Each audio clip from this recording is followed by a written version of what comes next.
you to another edition of the New Jack Swing podcast with myself, Stevie Street, and Sheldon Taylor. How are you guys doing? Good evening, chaps. Hello, good evening. yeah, Got a big yeah, one tonight, as we always have. But this yeah, definitely. We definitely can't wait until our special guest, Clurel Henderson. I mean, can you imagine?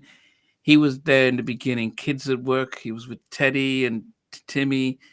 His whole story about missing out on being in Guy, and because he had his own idea. So it's going to be interesting to see how he ranks the Guy album, which he probably could have been singing in his round. So that would be interesting. But before that, we have Marcel, Oscar Flavor. How y'all? Welcome, welcome, welcome. But before we do that, any news this past week that we want to just tell the fans audience about anything that's happened over the past week musically? Well, maybe you might have brought it up with the last episode from yesterday. Obviously, for the Neptunes, their issues with the name, and Pharrell put out a free album. Yeah, you know what? It was quite interesting. Yes, on his birthday, he gave out. Hey, Mac, welcome, welcome. He gave out a free album on his birthday, and I don't know if this is damage control or unless he had always planned to do that. But what was interesting is once this was going on, I just had to remember the interviews I've had with people like Tammy and Mucho and people who knew them when they were kids and tried to see, just what they made of the Neptunes, and it very everyone was looked. Pharrell, Chad was the musical genius. He was the guy who, but Pharrell was the visionary, and Pharrell was going places, and he carried people along. So it's a sad thing for that breakup, but hopefully they can resolve it going forward.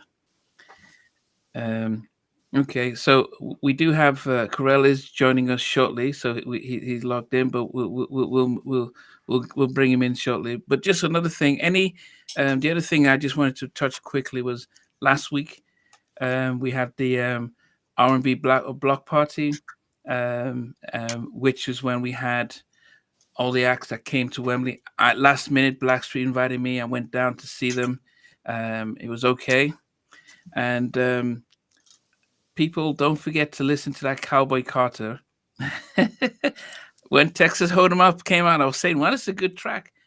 I've listened to the whole album, and I gave it about I think a 7 or 8 out of 10, and Okay. it isn't bad. So guys, listen to it and let us know how you rate it and stuff. I'm gonna bring Clurel in. I'm Hey, gonna move things around. Hey, Clurel, how you doing? how you been? Yeah, we're doing good. We're doing good. I'm glad you can join us today. I want to introduce you to my co-host Stevie Street hello, sir. Hey, how you and doing? What's the name? and Sheldon Stevie. So Stevie and that's Sheldon. and Sheldon. Hey, Okay. Clurel, how you doing, my brother? How y'all doing now? All right. All right. Yes, I mean I do remember one of the things Sheldon sent me probably 2 or 3 years ago was all the clippings of when you guys kids at work signed with Gene and all the pictures and he used to write extensively around that era. So Wow. your interviews really the interview we did really filled in a lot of holes in the whole story and stuff like that. So it's going to be great having you on this journey with us as we go through a groundbreaking album, the Guy album. Yeah. Plus, And I've been hanging out with Teddy recently, working with him recently. Yeah. okay. Well, hey, we're gonna get a lot of excuses, exclusive tonight and stuff. So we definitely welcome you in.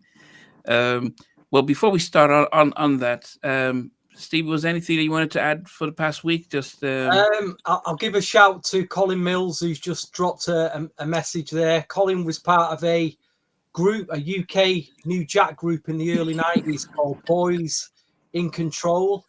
And he's let out a demo that he recorded back then, which is now on YouTube. Boys in Control. Check it out. Produced by Lindsley, who was a bit of a name on the UK R&B scene in the 90s. Remixed stuff for is it what they call the Lighthouse Family. He did loads of remixes for Guy.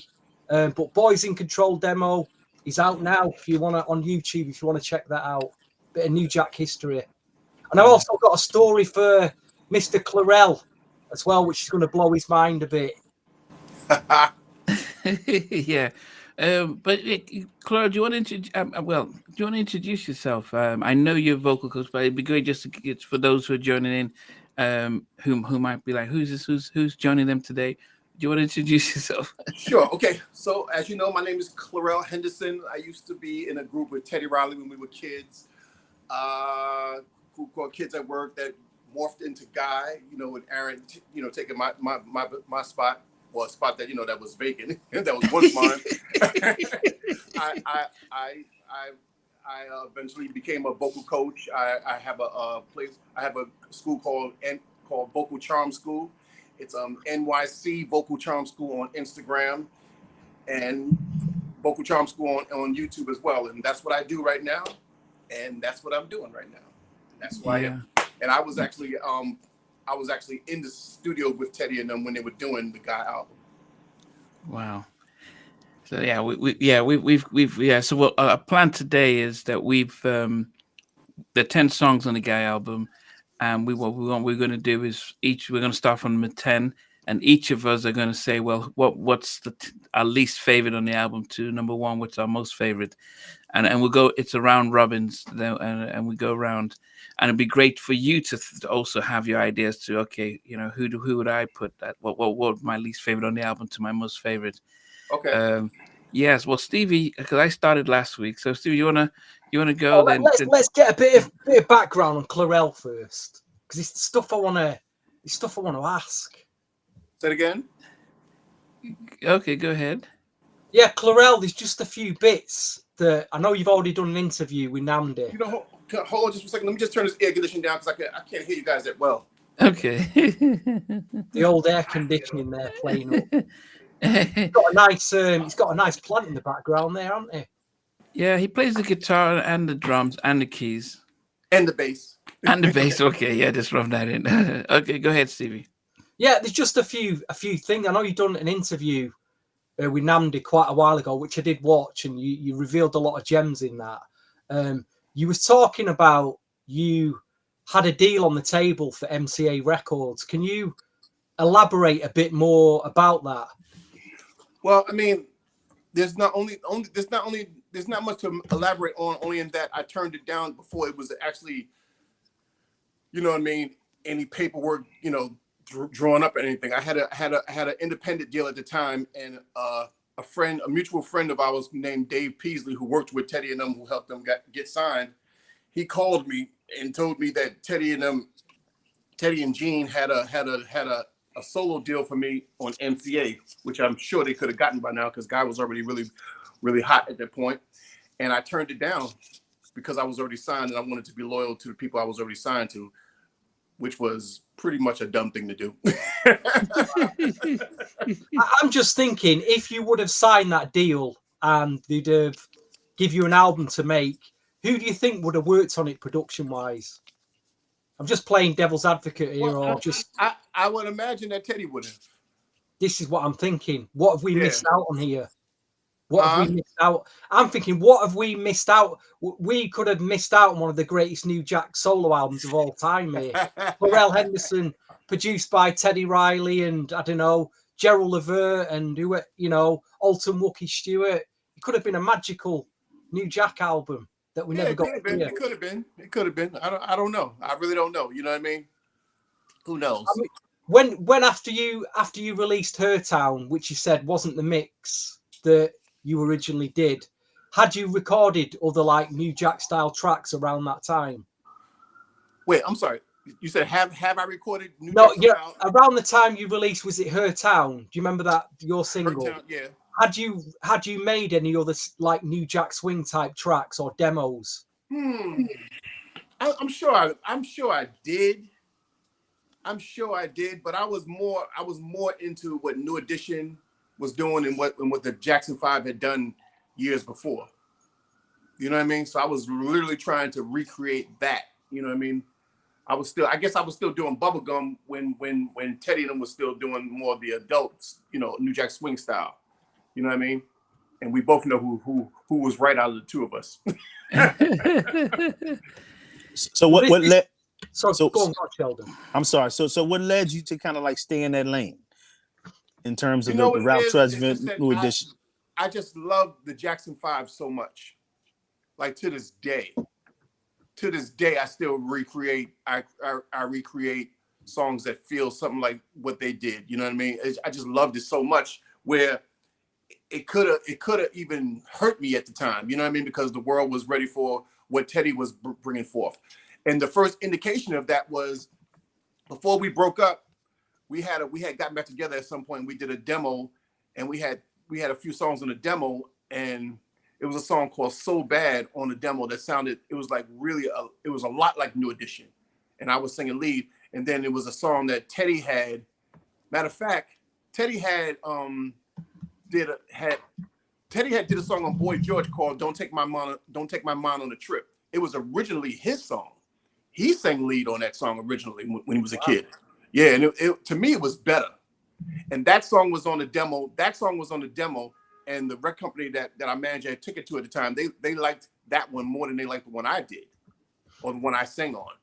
You know what I mean? That I felt should have been a single. So, apparently for some reason, the world was getting more, into that sound that Teddy was about to bring forth. And Teddy was trying to bring forth that sound since he was like 15, 16 years old. People don't know that. Teddy came to us with that sound before Kids at Work even came out. So what was his approach as far as the equipment and production back then? He would use what's the drum machine from back in the 80s, the DMX, the DX, over behind the DX, yeah, DMX. Yeah, that was his go-to drum machine at the time. You know what I mean? He'd also would use the DD1 drum machine. Chord, you know what I mean? The what was that keyboard? It was a keyboard that everybody used DX50, RX7, DX7, no, RX7, Yamaha, the Yamaha wow, joint. Yeah. Boy, you really know your equipment, boy. Yeah, all that stuff. Yeah, that was his go-to. At that point, Teddy was basically a one-man band. You know what I mean? Teddy, I think had technology somehow miraculously did not become better and better, I think Teddy would be even better than he currently is. You know what I mean? Because in the old days, you had to rely on your chops because there was no, there was less overdubbing and all that kind of stuff. So a lot of times he would play from start to finish. He would play each part from start to finish. You know what I mean? That keeps your chops up more. You know what I mean? And you have to rely on your talent more so than the technology. You know what I mean? So, I just think that he would have been I think he would have been even better than he actually is. Tony Bennett's son, when they were, I guess, in Soundworks or wherever they were in New Jersey, that he was talking about how he was playing that stuff like live in the studio. Yeah, he was. In those days, he was. He really was. Teddy is a technology buff. Like to this day, I worked with him about a month ago, and he's all the way up on what's going on. He's into the AI thing and everything. You know what I mean? He's like, one thing about him, he changes with the times. He knows exactly what's going on as if he's 20 years old.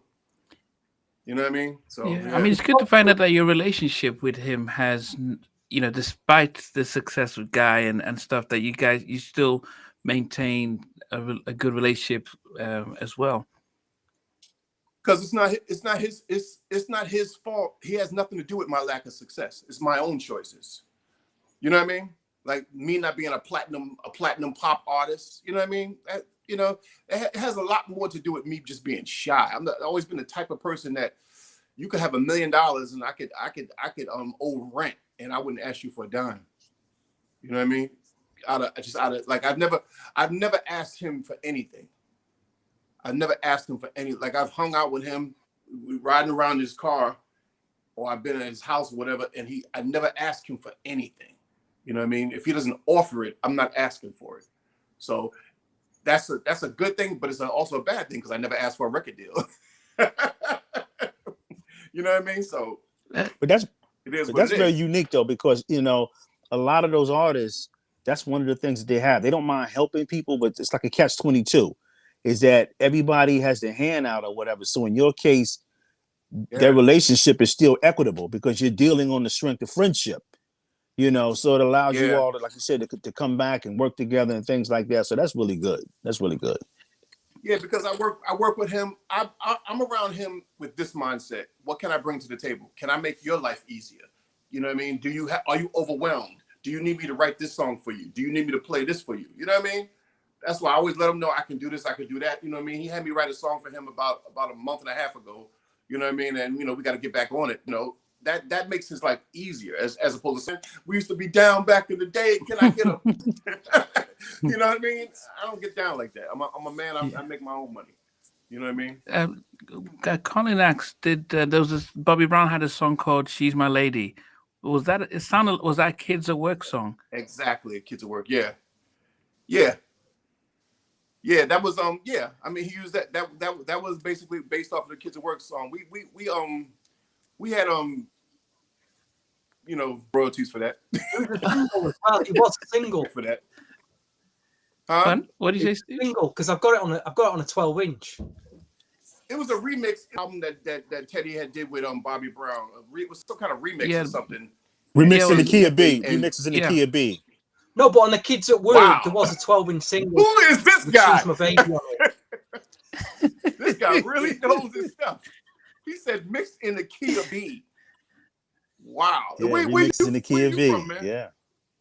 Where are you I live in Delaware. I live in Delaware.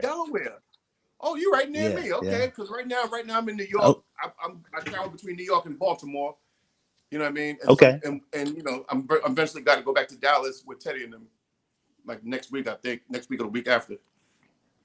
Yeah, I mean, one of the things you'd find that so Sheldon is like a historian, so he writes, and he's a historian, and Stevie is he's a wizard when it comes to New Jack Swing or album collectors. So between two of them, they will make anyone surprised. So don't worry about that. They've only just started. They already just started. Thank you, man. Yeah. So. But along the way as we start this, because we're going to get you to give us some insights into stuff. But yeah, if we start out with number 10, and then when you're giving your stuff, we can start adding some stuff in there. What, Stevie, Sheldon, number 10? I'll let Sheldon go. Yeah, I start off with my number 10. My number 10 is My Business. Listening to that record. And you're laughing at it, but the thing is, one thing about that record is it's kind of unique in terms of the songwriting, because it's like a direct, forceful songwriting approach that's kind of in the same vein as My Prerogative. It's an aggressive, I won't say it's an aggressive song, but the songwriting is very assertive, because when you look at what the subject matter that Timmy's talking about, it's kind of like in the vein of the My Prerogative aspect lyrically. But obviously, there were a lot of strong records in terms of the up-tempos or whatever, but that's my number 10. That was a demo, too. That was a demo with Kids at Work. Wow. Yeah. Timmy and Teddy had produced that, when we were still in the group together. Yeah. And who was singing lead on that then during that time? Timmy was singing lead on that. Okay. I always for the most part, the demos better than the records. I think the demo was even better than the record. I mean, vocally, you were the lead singer. Did Timmy get any chance to sing on Kids at Work, or was it mainly just going to be you? Well, originally it was both me and Timmy singing lead, and then for some reason the producer we had pushed Timmy all the way in the background and pushed me all the way up front, which is what killed Kids at Work. I to this day I hate that decision. Yeah, I mean, you did mention it that they took a lot of out. Yeah, I mean, it's Gene. I can't really blame the producer. It probably was Gene's idea, because Gene, Gene, nobody's gonna do nothing that Gene don't want done. So Gene must have agreed to it. But Gene is the one that convinced the producer to let Timmy sing the one part he did sing on Kids at Work. So who knows? Who knows? Wow. Stevie, what's your number 10? Before I reveal that, I'd just like to say that for me, and I guess for a lot of people, unless you don't like ballads, There's no skips on this album for me. I can listen to it from start to finish. It probably is the greatest New Jack album of all time. If I was compiling my 10 to 1 when I was 18, it'd probably be very different to what it is now, because obviously we've grown up with this album over 35 years. Some of the tracks, production-wise, over that time period, I feel are a bit ropey. Some of that, you listen to it and you think maybe that sound hasn't stood the test of time. So that's reflected in my 10 down to 1. Like number 10 now, this would have been further up when I was 18, because I'd be just slamming it on my speakers on my vinyl player. But surprisingly, I'm going to go at number 10, Don't Clap, Just Dance. For that reason, the production sounds it's a great track. I love it to death, but it's a bit ropey. It's a bit 30 years on, bit clattery, but it's still a great track. But that's my number 10. Wow. As a 49-year-old, there's an 18-year-old, it'd probably number 3. But there you go. For anyone joining us right now, who just joined us, we've got our special guest, Clurel Henderson, who was the lead singer of Kids at Work, which was at Clurel, Timmy, Gatling, and Teddy Riley. And he was around when the Guy album was made, and he's still friends with Teddy. But what we're doing today, we're looking at the Guy album and counting down from our least favorite on the Guy album down to number 1, which is our most favorite. So mine is the song that I don't know. This was maybe because of the whole Timmy giving me the interview about each song on it, but I never liked Round and Round, Merry-Go-Round of Love. It just felt like after Groove Me, it was like it just went, what? What's this? It's almost like the Gap Band going old school. So I was never a big fan of that, especially and maybe because I've heard the story about how Gene and Teddy wrote it behind Timmy's back, almost like saying, let's do some stuff here. But I was never a big fan of that track. So that's always my least favorite and the one I skip all the time. That's my number 10. But okay.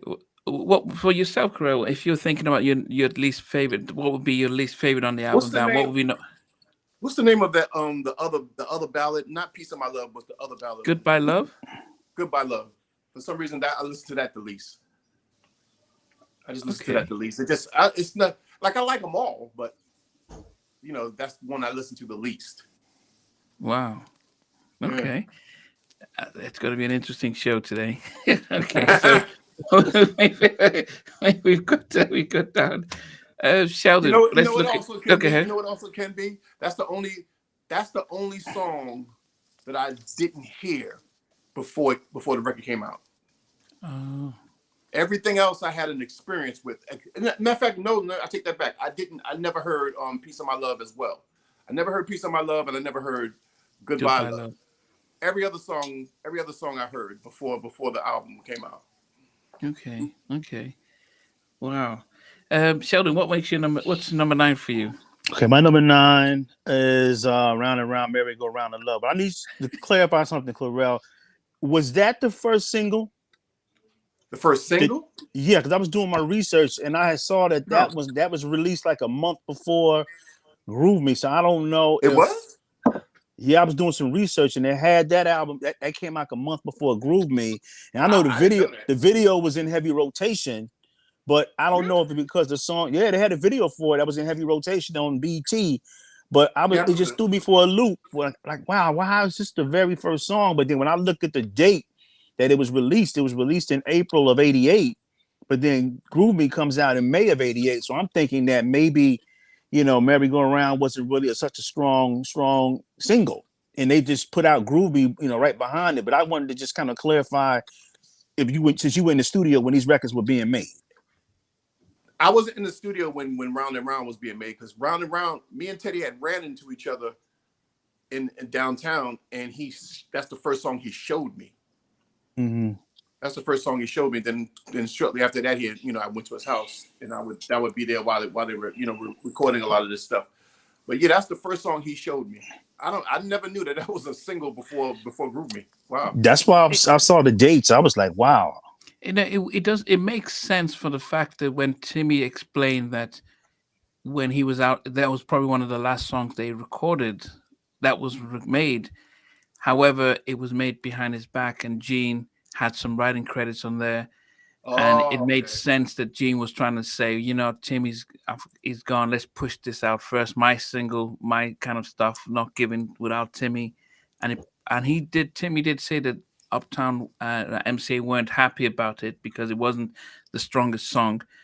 And probably so it kind of makes sense if that was if Gene was trying to push that first, it wasn't getting the rotation that Groove Me was getting on the radio. Mm. But you know, so that could make some sense. But yeah, yeah. So Sheldon, yeah, it's in your number 9 as well. Hmm. Stevie, what about you? What's your number 9? They've always had comparisons to the Gap Band, and I felt the most Gap Band sounding track on the album was Round and Round. It's my number 9. I do love the track. I love the extended 12, as I do the Don't Clap 12. Both brilliant 12 inches with all the mixes, but just because it had that P-Funk bass line to it, going round and round. But it's my number 9. Great track. Okay. What was interesting is when I interviewed Timmy, he disliked Round Around because obviously when I interviewed Damon said, "Man, Round Around was my favorite," and he said Mm. he didn't like my business. So it was really strange having them both, you know, having both of them saying, you know, having that sort of back and back. But um, if I go to my number 9, it would be my least favorite would be My Business because it just as much as it's okay, but it just didn't fit. It wasn't one of the strongest ones in there. Now Timmy did say that a lot of it was him showcasing that attitude of, man, why are you asking me those questions, man? Leave me my business. I do things the way I want to do. And he said you know, one of the issues he had was when he was seriously trying to look to get married and move out, and he was trying to sing this against Gene and everyone who had issues with him. But as I said, it ends the album. But probably, yeah, yeah, my least favorite second to least favorite. You correct. What would make your sort of second to That's the last same least for favorite? me.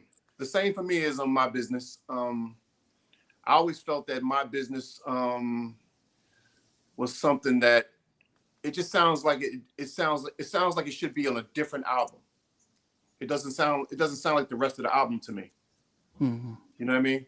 It just doesn't. And you know, also I'm partial to the demo. I think the demo was better. I think Wow. the demo was better. You know what I mean? Demo was like done on I think an 8-track or something like that. And I think it was better. So Timmy's writing this around the time where he is being forced out. We did you know about what was happening, the dynamics, and how Gene was trying to? I didn't know at the time because I was such an immature kid, and so silly. But I did notice a disconnect. I noticed a disconnect because right before they came out, right before they I don't know if they were signed or right before they came out, I know I went with Teddy and I went with Aaron to Gene's house, yeah, to stay the weekend. And I just noticed that Timmy wasn't there and he wasn't calling that much and he wasn't on the phone that much. Like he called one time the whole weekend we were there. You know what I mean? And I remember, you know, thinking to myself, why isn't he here? Why didn't he come? You know what I mean? And when he did come, you know, it wasn't. I mean, when he did call, it just wasn't the most joyful conversation. You know what I mean? So Mm. I noticed a lack of I noticed a disconnect at the time. So that's probably when they were starting to go through whatever they were going through. I just was Gene, so for those of us who don't know Timmy, and Timmy himself has described his personality, but you've known him since you were kids. I mean, is Timmy an alpha male like Gene, or what was his person? yeah. Timmy's a leader type guy. He's a leader type guy. It's just I'm really honestly I believe that that's the main reason why God didn't work out as far as with Timmy in the group, because Timmy and Gene are both leaders. You know what I mean? And it's just not going to work with two alpha males. It's not. It's not going to work. You know what I mean? I pretty much with me and Teddy would pretty much go along with whatever Timmy wanted. You know what I mean? And what Timmy wanted, to me, in my opinion, in the old days, excuse me, was good stuff. You know, he had great ideas, and he knew how to bring things to fruition. So me and Teddy basically followed behind Timmy. So when Gene came into the picture, it became, it became a conflict, even with kids at work. You know what I mean? There was a time I remember when Timmy came to the studio late, and Gene, kicked him out the studio and made him go home. You know what I mean? That never happened with me and Teddy. So it's just an alpha male thing. You know what I mean? Because I mean, you got to look at it from Timmy's perspective. He came into the situation as a leader. We were signed to kids. We were signed as kids at work. Timmy was basically the leader. He sang most of the stuff. He wrote everything, and he organized a lot of it. You know what I mean? And he was pushed all the way to the background, like all the way to the background. And me and Timmy always had dreams of doing the Michael Jermaine thing. You know what I mean? The co-lead. Yeah, co-leading and singing off of each other. You know what I mean? And they completely changed that dynamic. So by the time we was almost done with the Kids at Work album, Timmy was like, I mean, I'm just assuming that he was like, what is my purpose?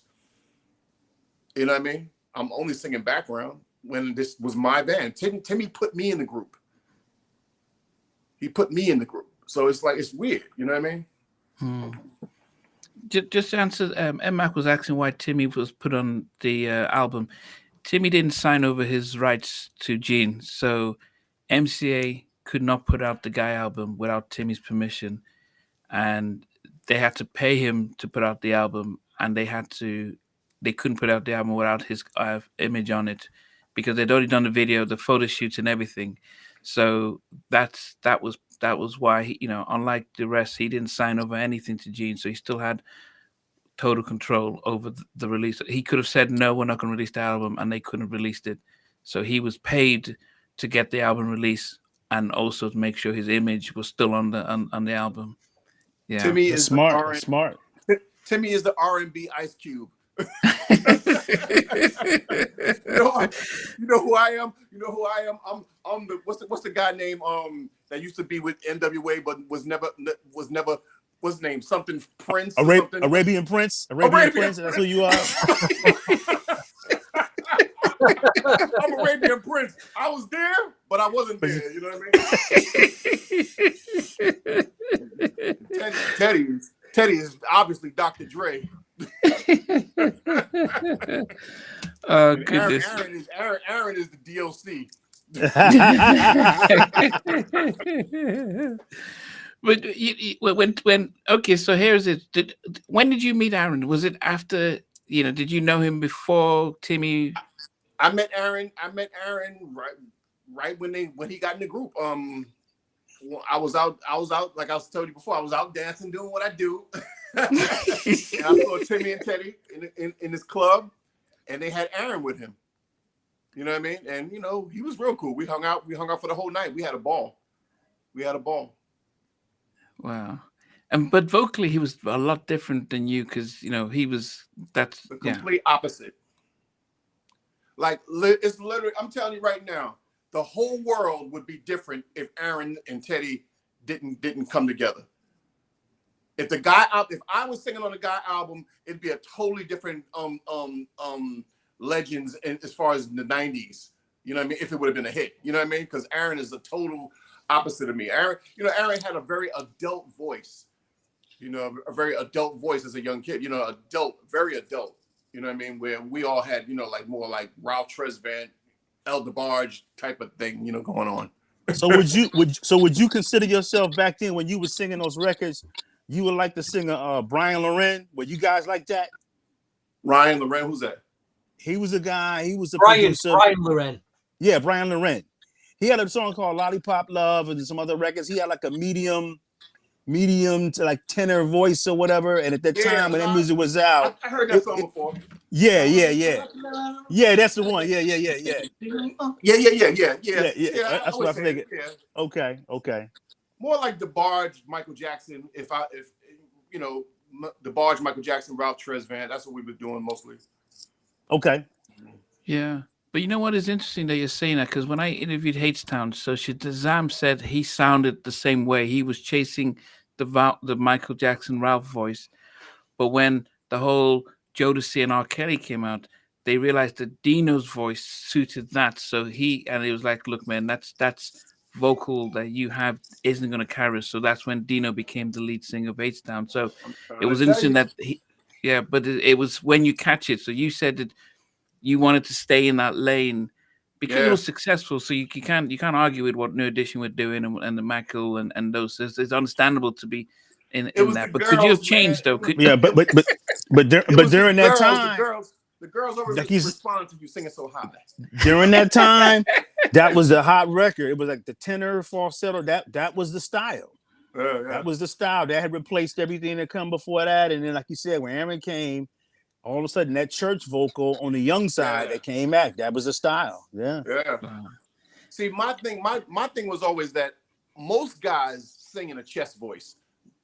And whoo, hey, you know what I mean? Most guys sing like that. So the few guys that sing really high, like El DeBarge or Michael Jackson, to me, those guys were more different. That's why I was always more attracted to that style of singing. You know what I mean? Because it's more unique for a man to be able to hit what a girl can hit.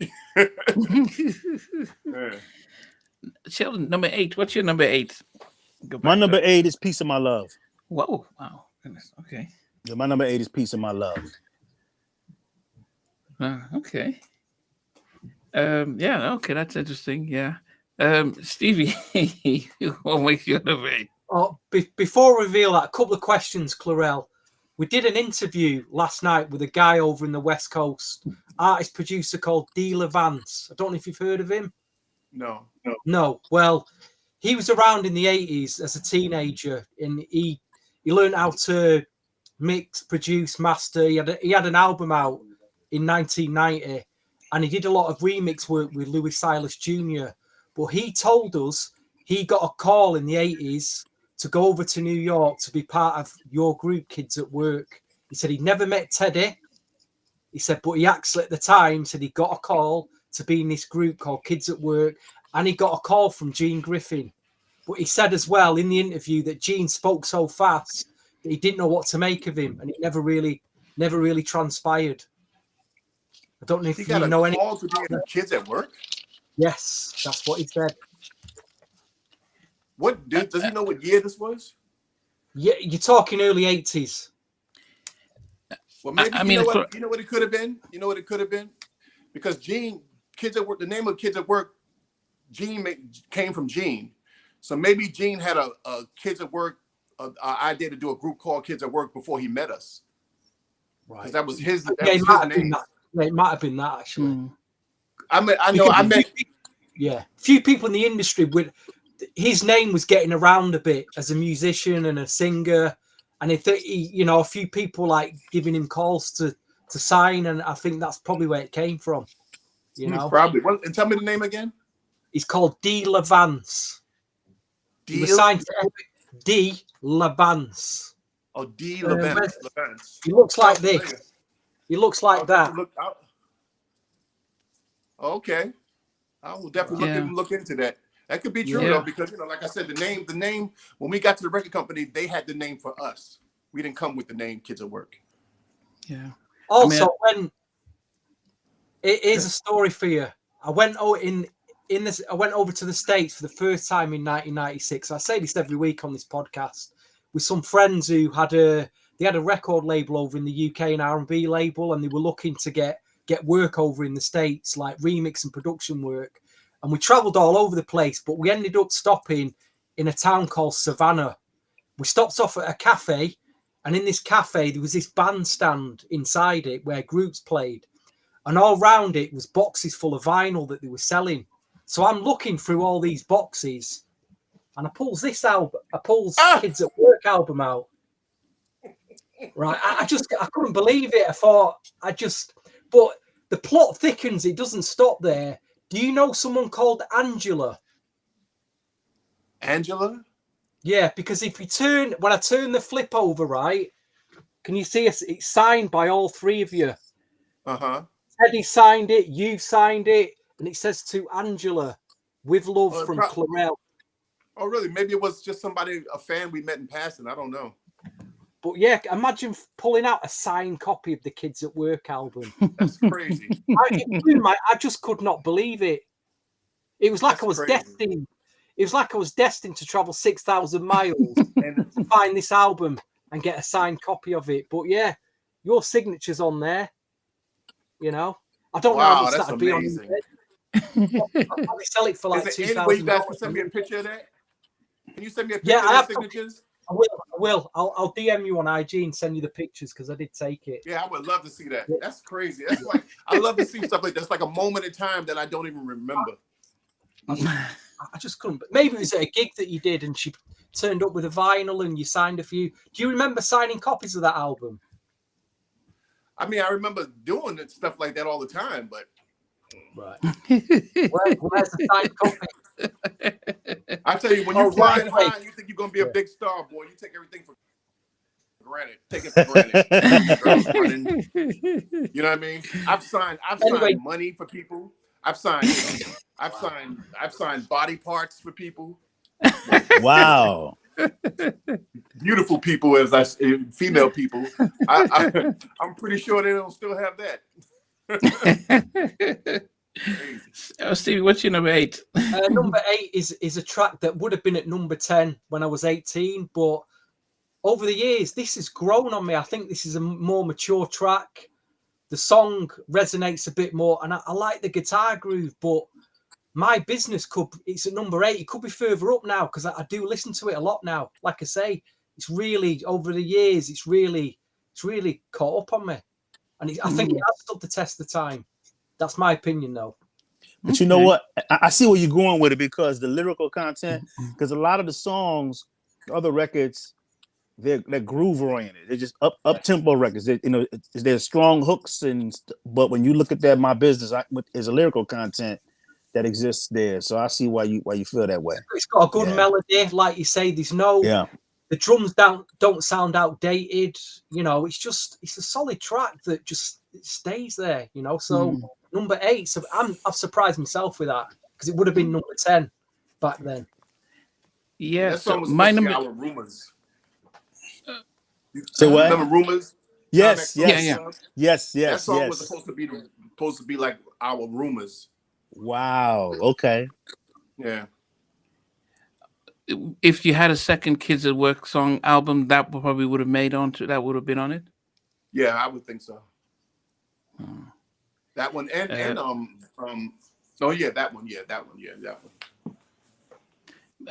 My number 8 is at the time I didn't mind it. I think as I've been listening to it more and maybe the stories about it, You Can Call Me Crazy. I mean, I'm sure people might be saying that now that I picked it out low. It is interesting how the cat got out the bag that I'll Be Sure sang the first verse and Timmy sang the second verse. And actually, if you listen to it, you can tell that the two different voices on it. I think, but they use I'll Be Sure for the chorus. I know the contention was always that Teddy has said in interviews that Timmy started recording it and then he left, and then I'll Be Sure finished it off. And Timmy has clarified and said, no, we gave the song to Al. Al was halfway through recording it, and Gene Griffin said that song's too hot. We're taking it back. Timmy, you finish up the song. So those are the both versions. But I actually, as I've been listening to it now, it is not as high as it probably was maybe 10 or 30 years ago. So number 8 for me would be You Can Call Me Crazy. I can't tell the difference in that vocal. I'll be honest, Nnamdi. I keep listening. I can't tell. I just think it's Timmy singing. You can. I thought it was Timmy singing it all the way through, but there's certain you hear the riffs in the background, and you can hear I'll Be Sure is the signature. I'm talking about the lead vocal, the falsetto. Lead for I can't tell. I just couldn't tell it was it. If you listen to it knowing that they're two different voices, they're similar. But if you listen to it knowing Al is much higher than Timmy, but for yourself. Clurel, what would be your eighth least favorite? I would say Round and Round. Okay. I would say Round and Round. Okay. You know, just I mean, like listen, I've always yeah. been more attracted to the more youthful sounding stuff, and to me that song is the most mature sounding. That boom, Yeah. boom, boom, boom. You know what I mean? I like when things swing. Boom, boom, you know what I mean? So yeah, Yeah. that one, that would be that. Like I would say that would be my eighth, number 8 for me. Yeah, I can see. Well, that's probably Gene's hand all over it. Like, yeah, I'm gonna make you like the Gap Band. So yeah, let's do this. Like, so it's right. Sheldon, what's your number 7? What's your what's 7? My number 7 is Spend the Night. Okay, so this was. So Go go ahead. No, this was for most of us. This was our first time hearing Teddy singing on a record and stuff. Yeah, go ahead. Yeah, I was saying the same thing. It was like, the first time you're hearing Teddy. Again, the video was really in heavy rotation at the time, and the drum beats. And then I remember the remix, because what Teddy did was he sampled the breathing from Kraftwerk's, I think it was Numbers, on the remix, which was really super dope. But Heavy remix. You remember the remix, course. Steve? Yeah. It's heavy. I mean, them drums are almost like rock drums on the album when I listen to it now. Boom, but right at the beginning when they come in, it's like rock I'm listening to, but it's heavy track, heavy swing track. Oh, well, I take that back. What it was the Numbers came from You Found Another Guy. That was the Boy George. That's what it was. You Found Another Guy. That's where the Numbers sample, the Kraftwerk sample was at. Yeah. But yeah, that was the first time I heard Teddy sing. But I remember the video, man. When I first saw it, I remember I was watching it when my girlfriend was going to work, and then she came home from work 8 hours later, and I was still watching the video, man. I was like, that's how much of a fan I was. Yeah. A quick question that came from Derek. Did you know Diesel Daryl Adams from the Basic Black? Did I know him? Yeah. Diesel. So he was the lead singer of Basic Black. I'm sure I've met him in passing, but we didn't really know each other. Okay. You know what I mean? Mm. And honestly, if I'm gonna be honest with you, man, it's possible that we knew each other very, very well. But I'm telling you, my mindset in the 80s and the 90s was, I want to sing. I got to perform. I got to write the song. Everybody else was an afterthought, and I feel bad because a lot of people come up to me, yo, what's up, Clurel? How you been, man? And blah blah this and da da da da da da da Buddha da da da. I'm like, hey, how you doing, man? Like, who I ran into? Who I ran into recently? Who I actually do remember? Peter Guns. You guys heard of Peter Guns? Yeah. Of course, I do remember him because he was friends of ours. But all the stories he tells me about myself and what his experiences with me in those days, I don't remember none of them. He told me I went to his rehearsal. I got on the piano. I started playing "I Want You Back," and I was singing "I Want You Back." I don't remember. I just don't remember. You know what I mean? The only thing I remember is studio, stage.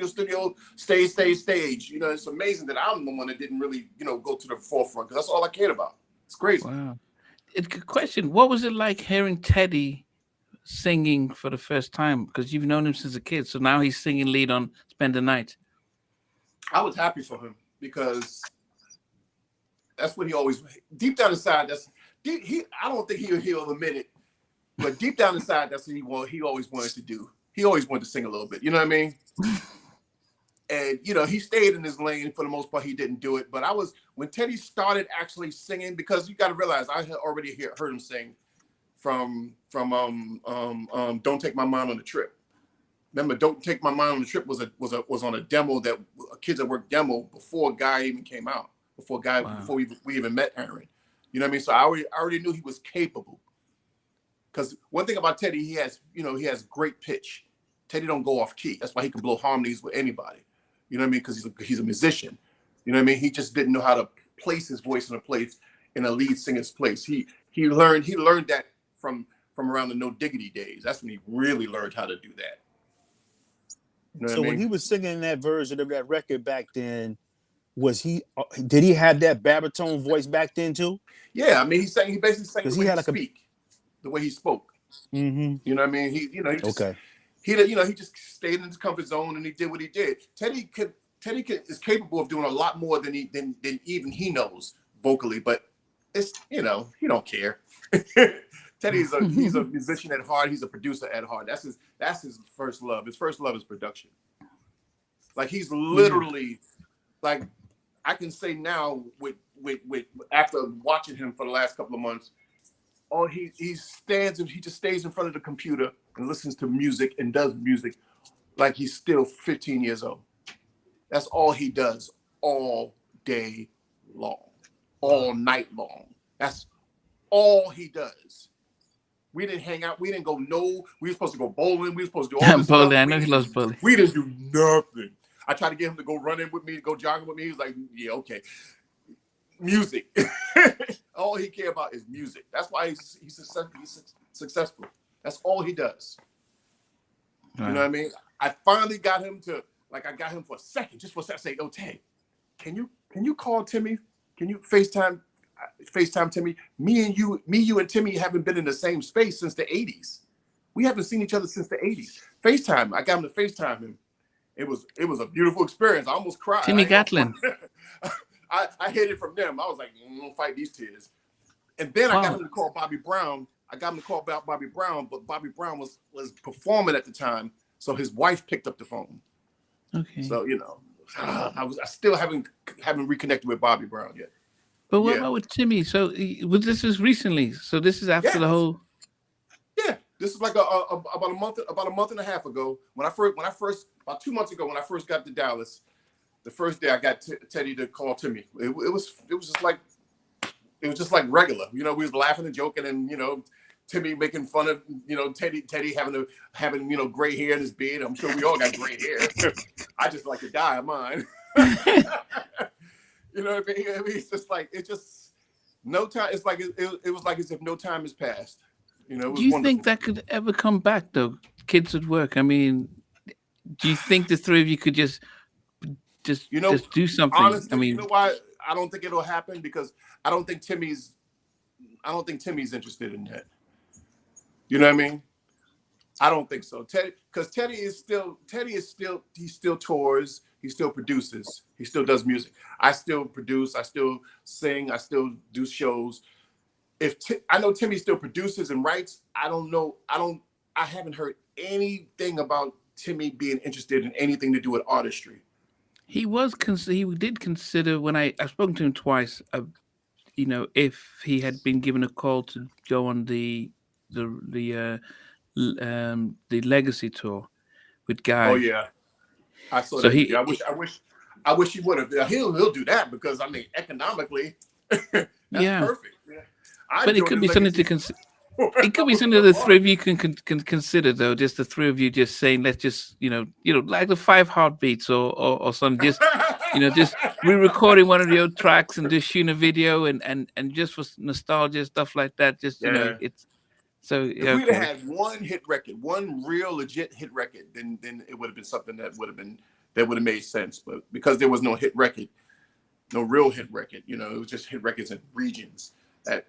It wouldn't make sense. I would do it, of course, but they wouldn't do it. We just need one. We just need a final member of Kids at Work to be on the show. I've interviewed you, Timmy.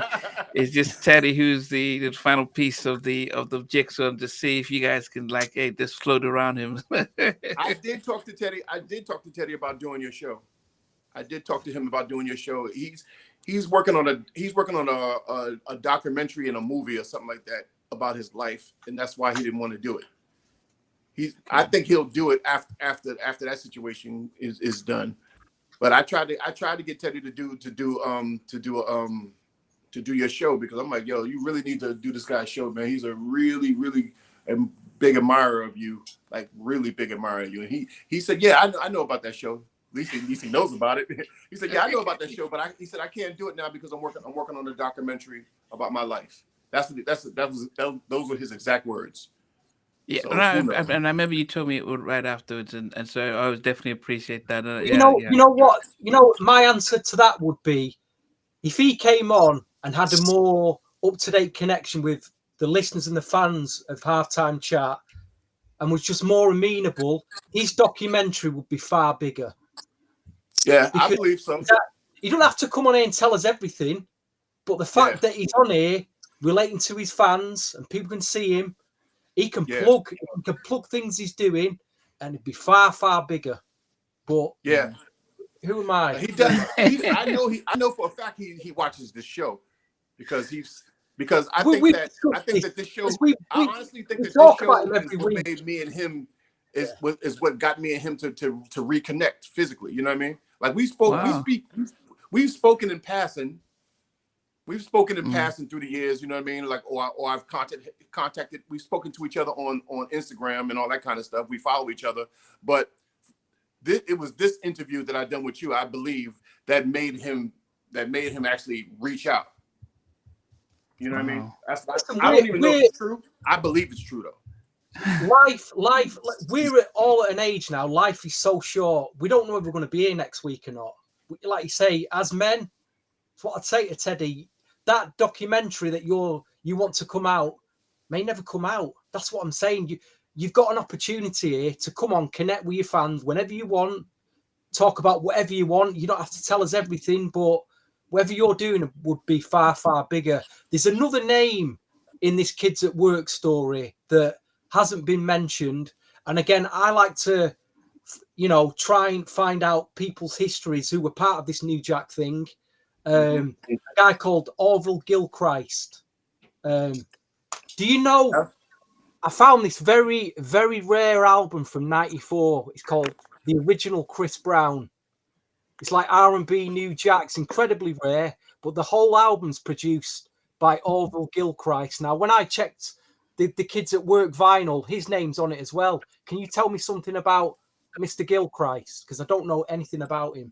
Well, he was the one that produced the Kids at Work album. He was in I know he was in an R&B group. I can't remember the name of the group that he was in. They were signed to Gene as well. They were signed to Sounds of New York as well. He was a good producer. That's the only thing I could say. He put the whole thing together. He delegated and managed. Those days, production was different than it is now. Production was you had to basically manage like 20 different people. You're coordinating the whole situation. Musicians. Yeah. So and everything was played live in those days. So he had to delegate and lead all those situations. In those days, it was, it's like before we went into the studio to do the album, we had to go into rehearsal studio to practice the album. They didn't play in those days. That's why everybody was on point. You know what I mean? He was in charge of all of that. All of that. He made sure the harmonies were right. He made sure the melodies were right. He made his changes. Him and Timmy and Teddy didn't always agree because you got to realize Timmy and Teddy were more producer oriented. They were producers before it was famous to be a producer as a kid. You know what I mean? Teddy, was already a producer, but because they were the writers and the producers of all the music, and if Orville wanted to change something, they would disagree. It could be just a little chord here and there or whatever it could be. You know what I mean? I remember the biggest contention was the biggest little fight was with a song called All in All. You know what I mean? Timmy had it a different way and Orville changed it to another way. But other than that, it was all good. And plus, it was all also Orville's decision for Timmy not to sing half of She's My Baby. Wow. Yeah, and I think that's not going to be good. Is he still alive, this guy? Is he still around? Huh? Is Orville, is he still alive? Is he still Yeah, he's still alive. I spoke to him, I want to say maybe 6-7 years ago.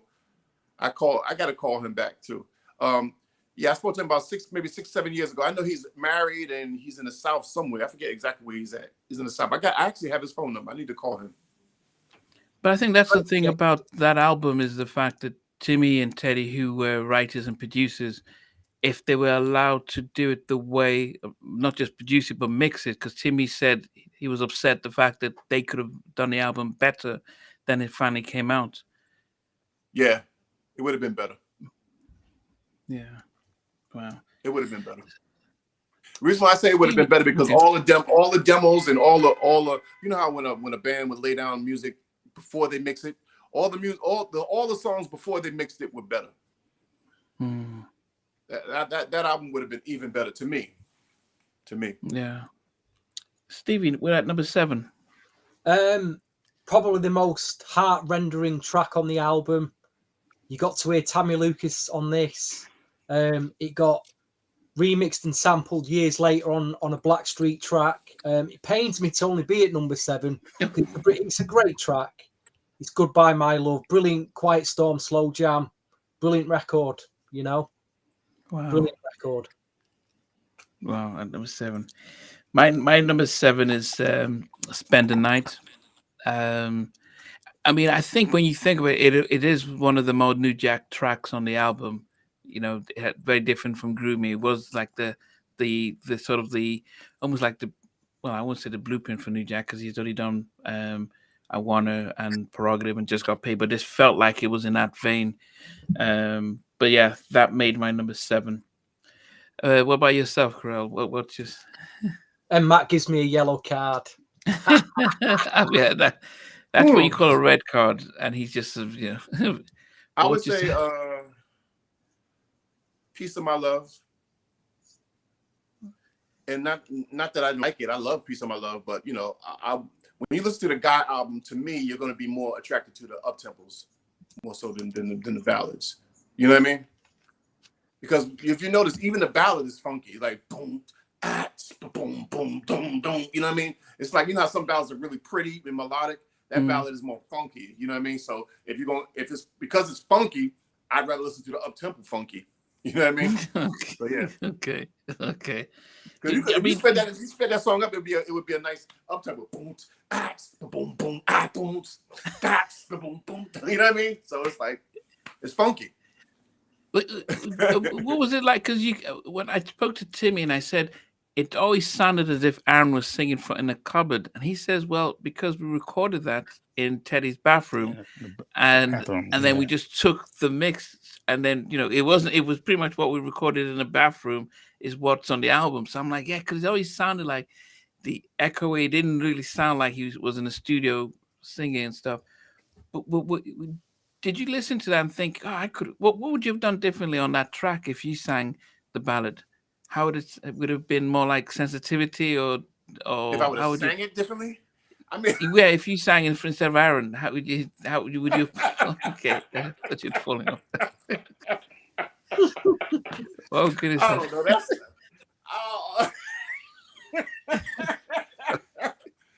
I've never thought about that. Baby, you can have all of me. I don't know. That's weird. Oh my God, I don't know how I would have sang that. You can have a piece of my love. I don't know.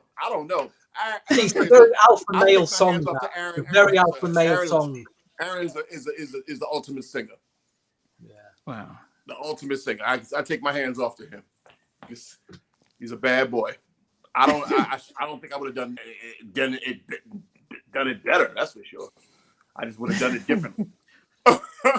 Yeah.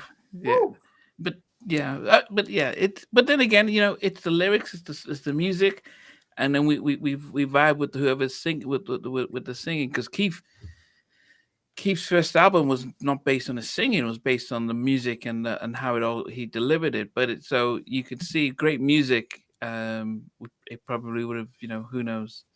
Keith Sweat's amazing. That's a very consistent artist. Yeah. No, we're not knocking Keith. Yeah. I know he watches as well. Sheldon, and he definitely watched when Timmy was talking about writing "I Wanna," "Make You Sweat." Oh yeah. He didn't like the fact that Timmy said. Were you around when Timmy was? I was around when he was going back and forth to the studio with him, but I wasn't in the studio with him with Timmy. Okay. You know what I mean? Okay. Yeah, no, yeah. I think Timmy was saying that Keith didn't like when Timmy says, yeah, Keith kept begging me to come write the song, and so because he had no all ballads on the album. So Keith was watching that, and he called. I was supposed to set up an interview, but yeah, it just didn't happen.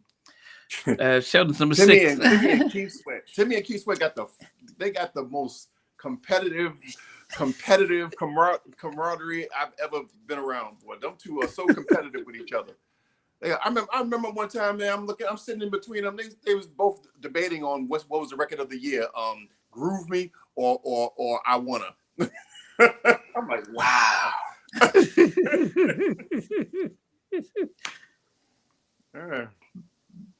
Goodness, yeah. And Timmy has said that he was very, he's very headstrong, and and that was just him, always ready to fight, well, not physically fight, but never stand his ground No, and he stuff. was ready to physically fight. He was ready. Timmy was ready to physically fight.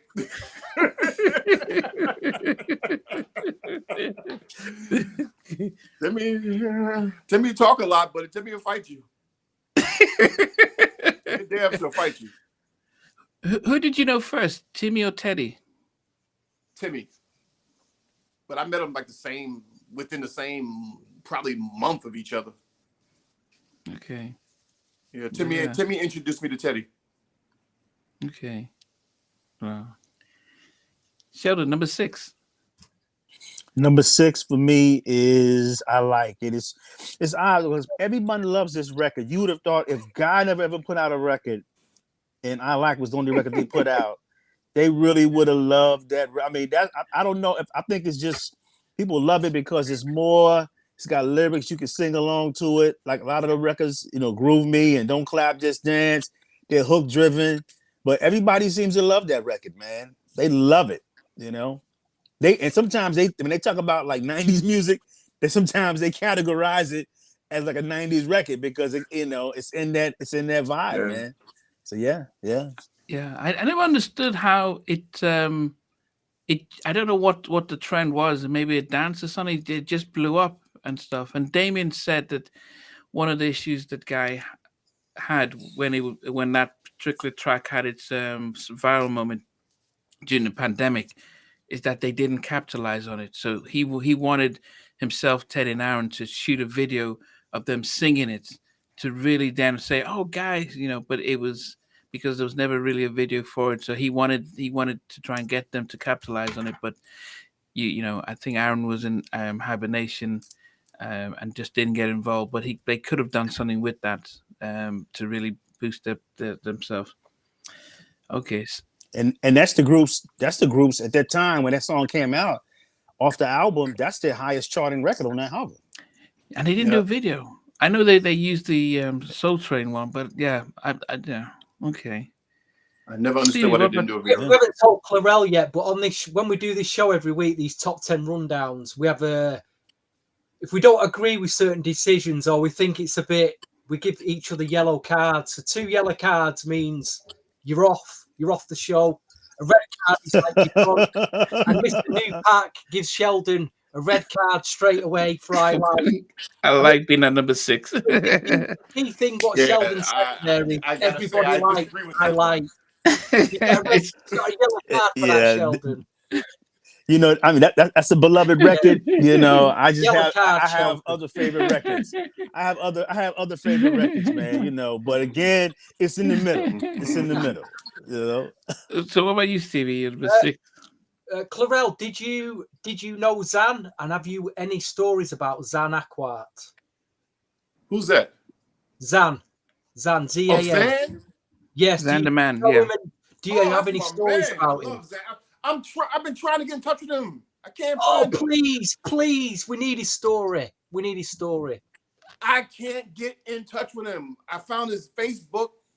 I can't. He doesn't answer it. I found his brother's Facebook. He doesn't answer it. I don't know what's going on. I can't find him. That guy is amazingly talented. Amazing. Wow. I've seen a video. He did a video maybe 10 years ago or something. Some kind of song he was doing when he's playing guitar and everything. So he's still doing it. That. Yeah, I think I've seen that. Did he go into blues? Did he go into blues? That you would tell me you knew him. What have you any stories about him back then? What he was up to, what he was doing? I mean,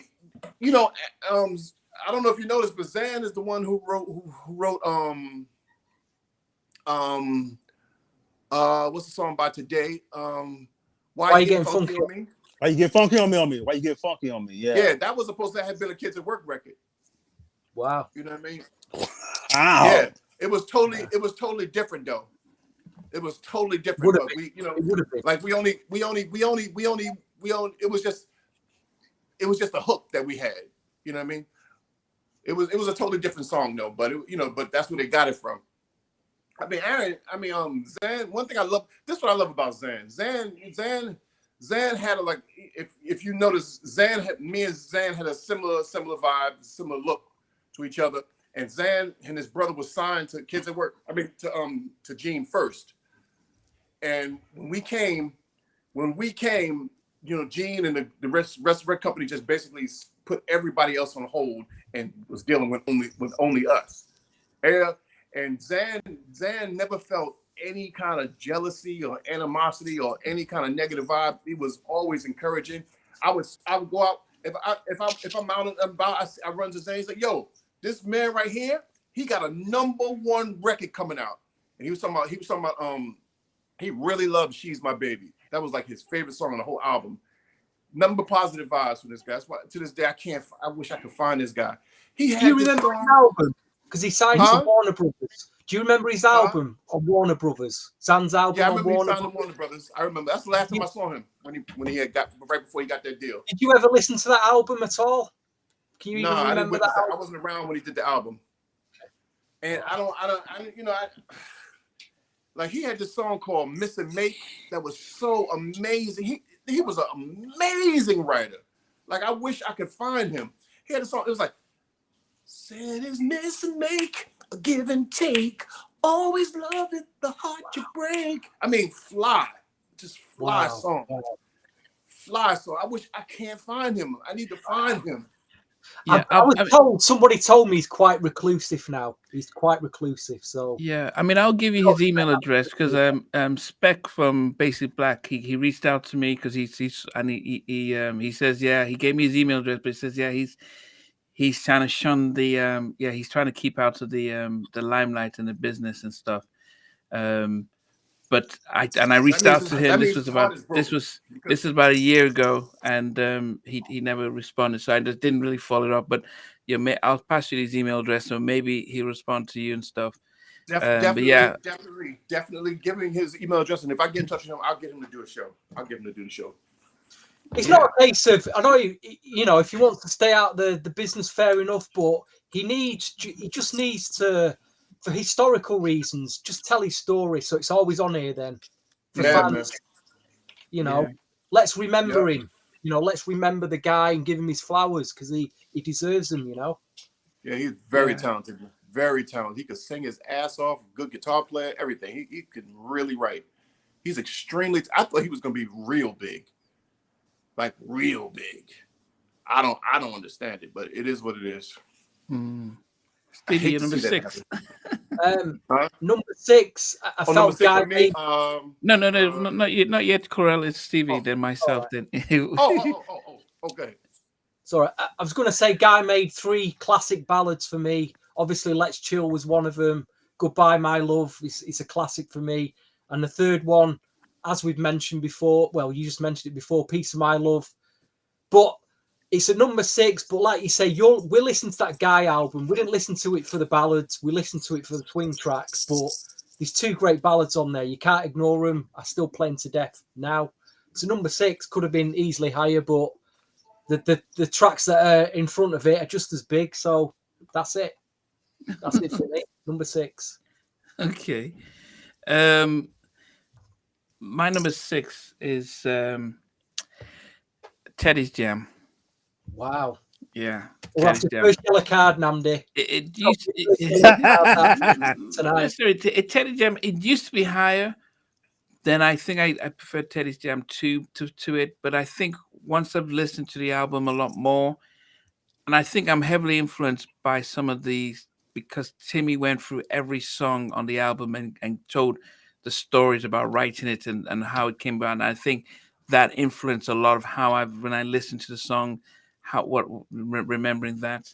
But yeah, Teddy's Jam it will be at number 6. I mean, it's as I said, that's a high number, but it's my number 6. What about yourself, Claire? What's I would say clap your hands. Clap your hands. Don't was it clap oh your hands? don't clap, Dance. just dance. Don't clap your hands. Yeah, that one. Okay. Don't clap, just stand. That's like out of all the up tempos. That's probably listen to that the least. Out of all the up tempos. And that's one of the big things about what we're saying is it's pretty much it's always very personal, very subjective and stuff like that. It's not saying it's not a great song. It's just for each and every one of us. Yeah. Oh no! Like I said at the start of the show, the album, there's no bad songs on that album. That's one of the songs I heard early on too. As a demo. Yeah. So when you're saying hearing it as a demo, is it that they're recording in the house and you listen to it before they go in the studio, or what was? You know what? The demos, for some reason, the demos on the Guy album are exactly like the records. You know what I mean? They're exactly the same. I guess because of technology, because I guess Teddy used to actually bring his equipment in the studio. You know what I mean? So was there any tracks left off recorded? Do you think? Did you hear any other tracks that may have been left off this album? I've heard them sing. I've heard them record songs that didn't make the album, but I don't recall them. Like I remember being there one day when they was recording a song, and they had some girls over and everything. And whatever that song was, I never heard again. Or it was another song that I remember was a song that Timmy had sang. I don't remember it though, but I remember he sang the song. I was there of the whole creation of it, and this is actually when they had kicked Aaron out the group for a couple of weeks. You know what I mean? So Timmy had to assume the place of the lead singer, and Timmy did a song. Timmy and Teddy did a song, and it didn't make the album. So I'm sure it was a lot of songs that didn't make the album. What about a cover version? Were they singing any cover? Did they consider putting a cover version on there, like a lot of groups do? A cover? I don't. Is there any if they did, I cover don't recall. I don't recall any covers. So what you just said, because at that time that Aaron was out of the group for a couple of weeks, was that the time when you had the opportunity to come back to be in group? Like you told me that Gene and Teddy told you, gave an opportunity. What happened with that? Dumb decision. Another dumb decision by yours truly. Let me tell you something, man. Anytime you see somebody who was a singer and didn't make it to the top, it's only because of their decisions. It's decisions, man. I'm telling you. Teddy asked me personally to be back. To be back in the group, and I told him, no. Are you out of your mind? Are you stupid? My mind was like, no, I don't want to be in the group. You know what I mean? It's probably the dumbest thing I've ever done. That's the dumbest thing I've ever done. But everything happens for a reason. You know what I mean? It is what it is. Yeah. What was your excuse? Did you say you want to go solo? Excuse, you know what it was? You know what had happened? I'm telling you, it's always about a person's individual success and what they believe can happen. Gene had already told me that he was going to work with me as a solo artist. So I'm thinking, okay, do I work with Timmy? Because you got to realize this is Teddy before the stardom, Timmy and Teddy before the names. You know what I mean? So I'm like, do I want to go back to all those debates that we had and all those snapping sessions that we had? You know what I mean? Or do I want to be able to do what I want to do on my own under the same management? And I chose to do that, and which of course was a big mistake because he never even got to work with me.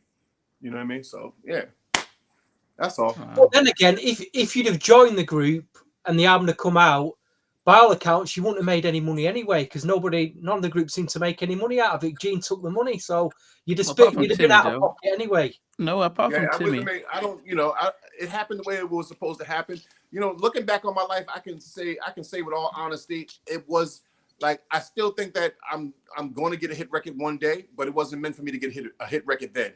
It was not meant for me. I literally believe that I put more to blame on kids at work not becoming a success than anything else that happened, because it just wasn't meant for me to be a success back then. It was not meant to. Like, I don't know if I told you this, Nnamdi. Timmy had back in the early 80s, Timmy had this girlfriend, right? This is a weird story, but listen, I don't know if I told you the story. Timmy had this girlfriend who her mother came by and she met me, Timmy, and Teddy, right? You know what she said? This was this her mother said. Her mother said, "You guys are not going to stay together. Wow. Teddy is going to be very successful." What?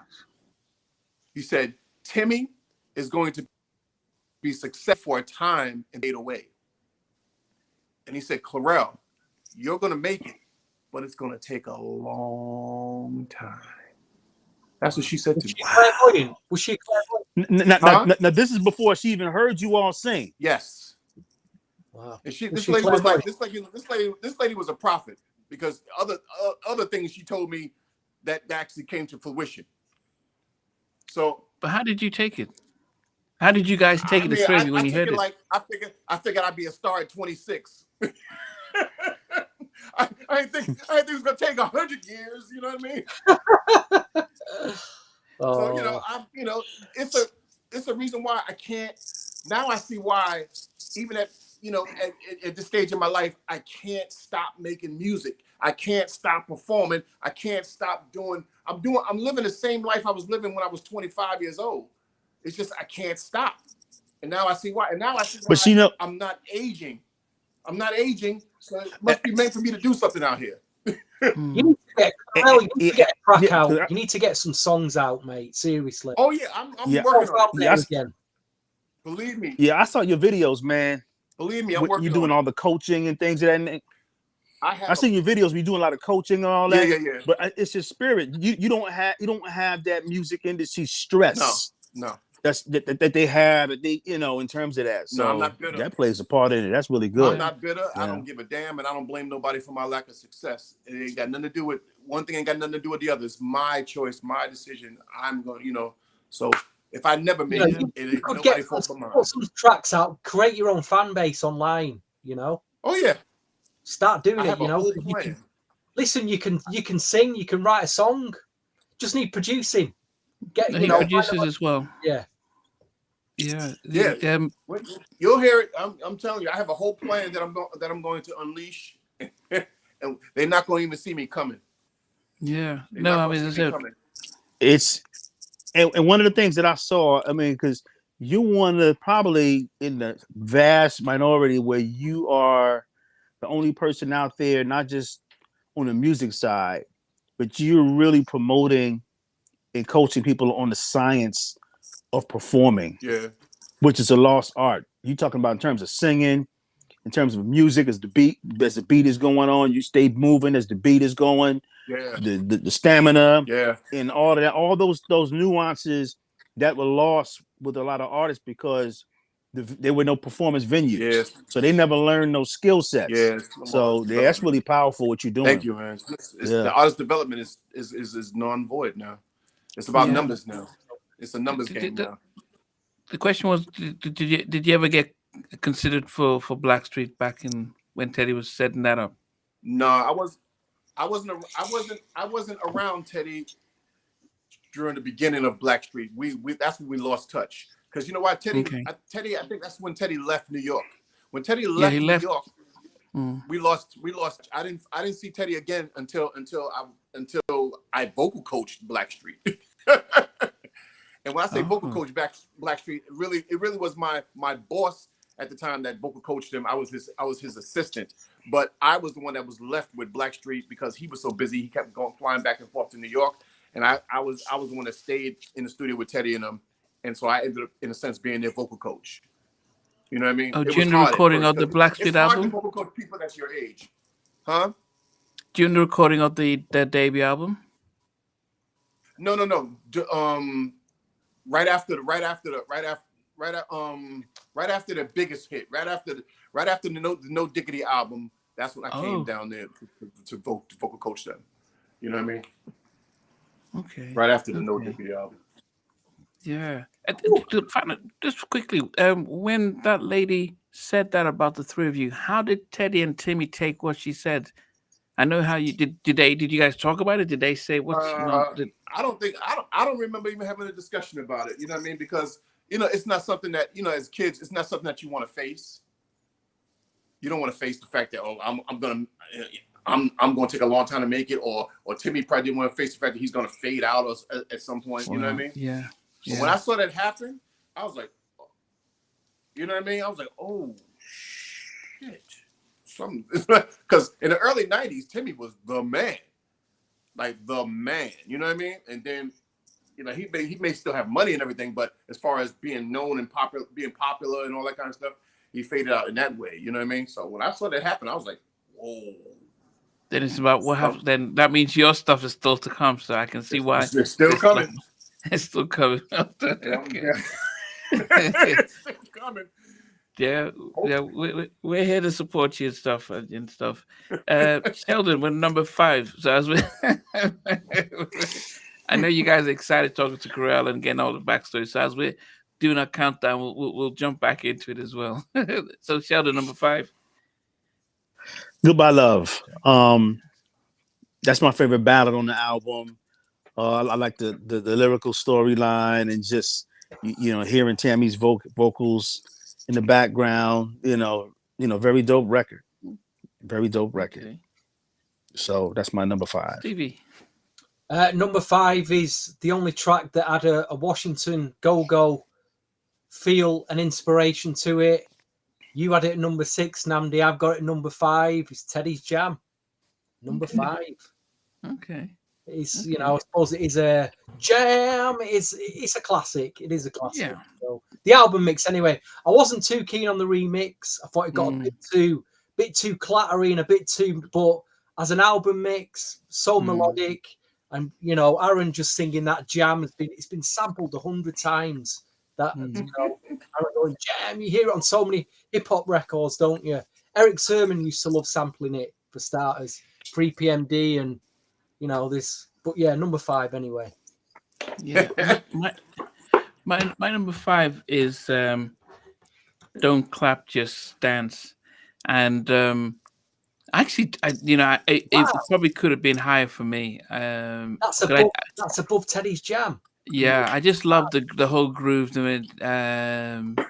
And when Timmy spoke about writing it, he said that him and Aaron, because Teddy didn't go to the clubs back in those days, it was him and Aaron in the club, and he looked around and saw, see a girl just dance standing there just watching, and he just thought, why don't you just dance?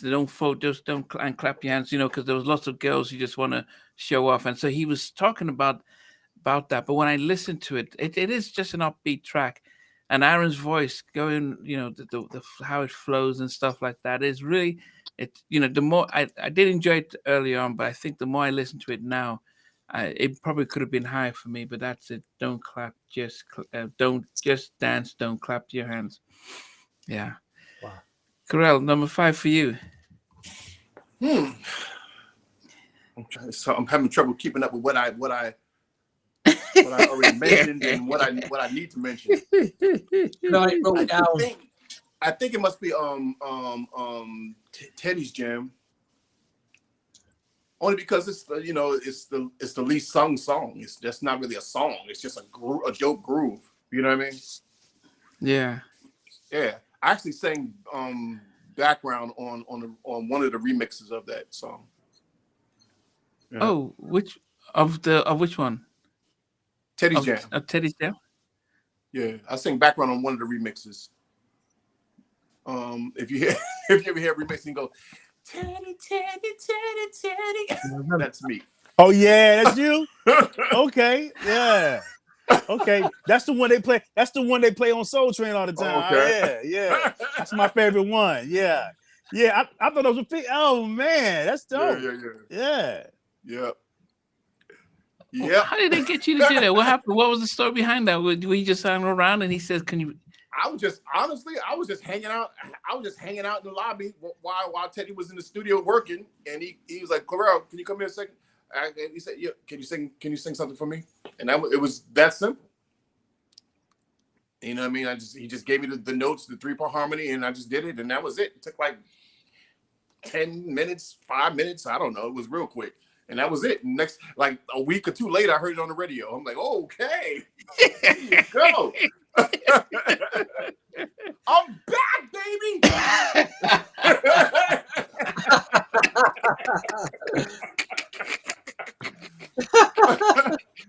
It's so funny. And then right after that, I had to sing. I was in the studio with Timmy for his debut album.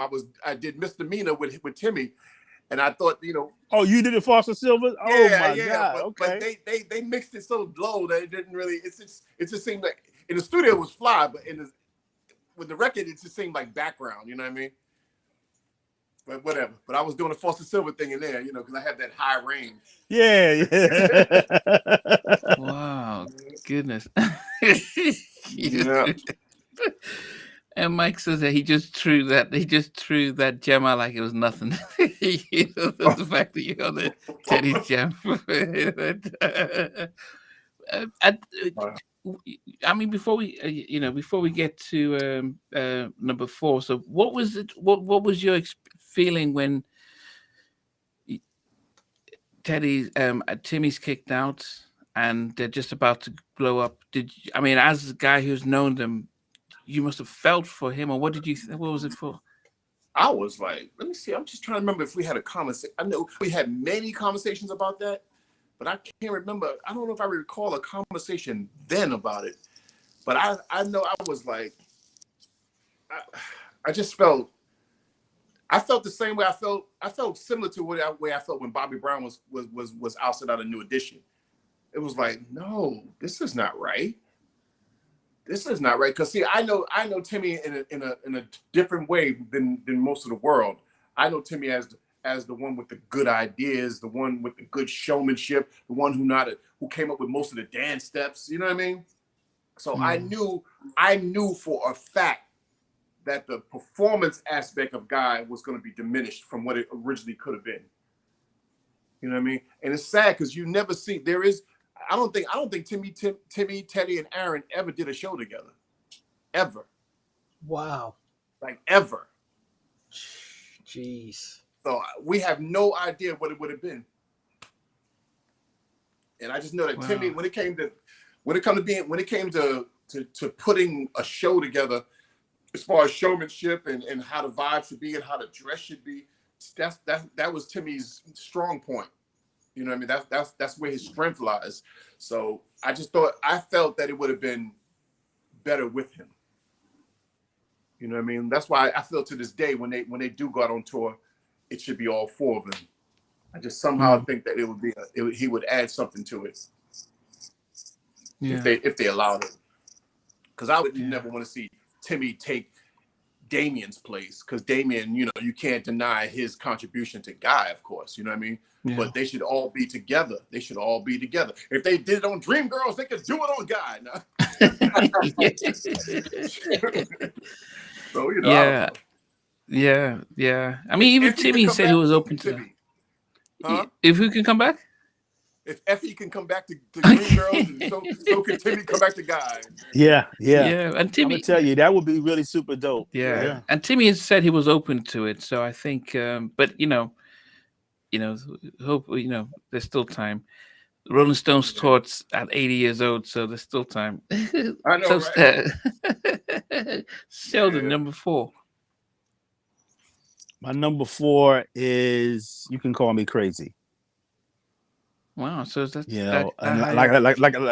everybody else, when the record came out, I always thought it was Timmy, and it was just like, then later on, years later, when they started talking about "I'll Be Sure," and I went back, I heard the record, listened to the record, I was like, yep, there he is, But yeah, I love, and then the remixes, dope. I love the remix, man. Yeah, when Guy put the when MCL Universal put the 2 CD set that came out like back in 2007, 2008, 20th anniversary of the Guy initial release. Yeah, they had the remix on there, man. It was really good. So yeah, that's my number 4. Okay. Stevie. In a previous podcast, this You know, when we did early on when we did like our top 10 12-inch remixes. Yeah, yeah. This was Oh, my remix. number one. And this would have been my number one back when I was 18, 19. I feel it's like this is a true New Jack Swing gem in terms of like the tempo, the song, the actual look, the dancing, the video. But it's a number 4, probably because a few of the tracks have outgrown. The only reason I put it number 4 because the drums sound a bit rocky to me now. They're so heavy. But Spend the Night, number 4 for me. But I just love this record so much.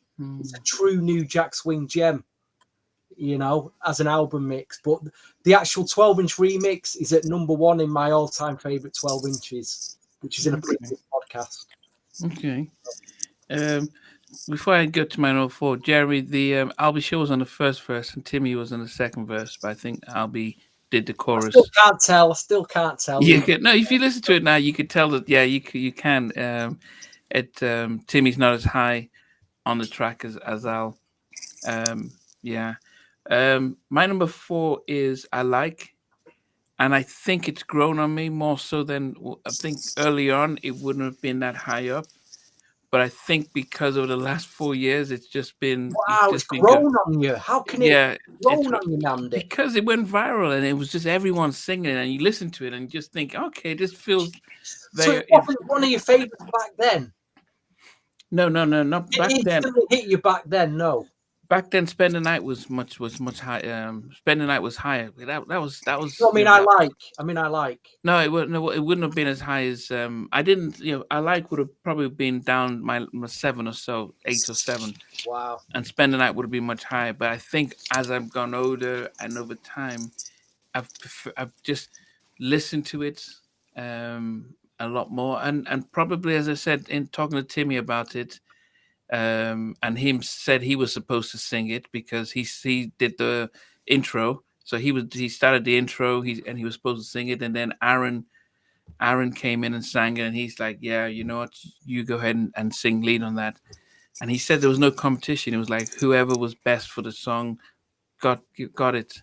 And as Clurel's been saying it, Timmy was seeing the vision, the betterment for everything. Not like, well, I want to sing this, so I'm going to sing it because I wrote it. But yeah, I think it's just grown on me. I think it's just been a more upbeat, happy song. So yeah, so that's number 4 for me. Yeah, I think that's their most enduring record. That's the record, even though it's great records. I think that's the one that's kind of like had the longest shelf life, so to speak.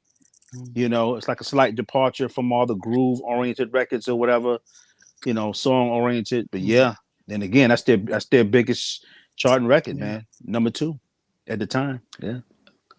For yourself, Clurel, what was what's number 4 for you? Then we're down to the last 4.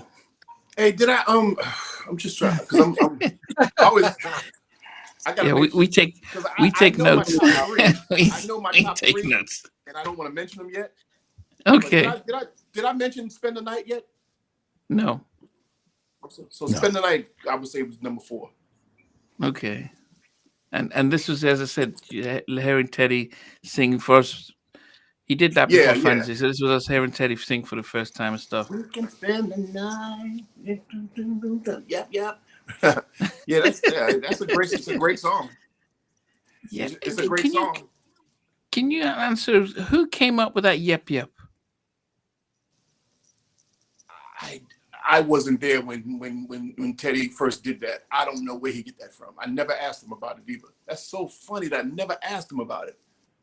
Because in that Spend the Night, it says, here's Timmy, and you hear yep, and where Teddy says yep. So it was like who introduced it and stuff. So I didn't know. I wonder if I could text him. If I could text him, and will he answer me before the interview's over?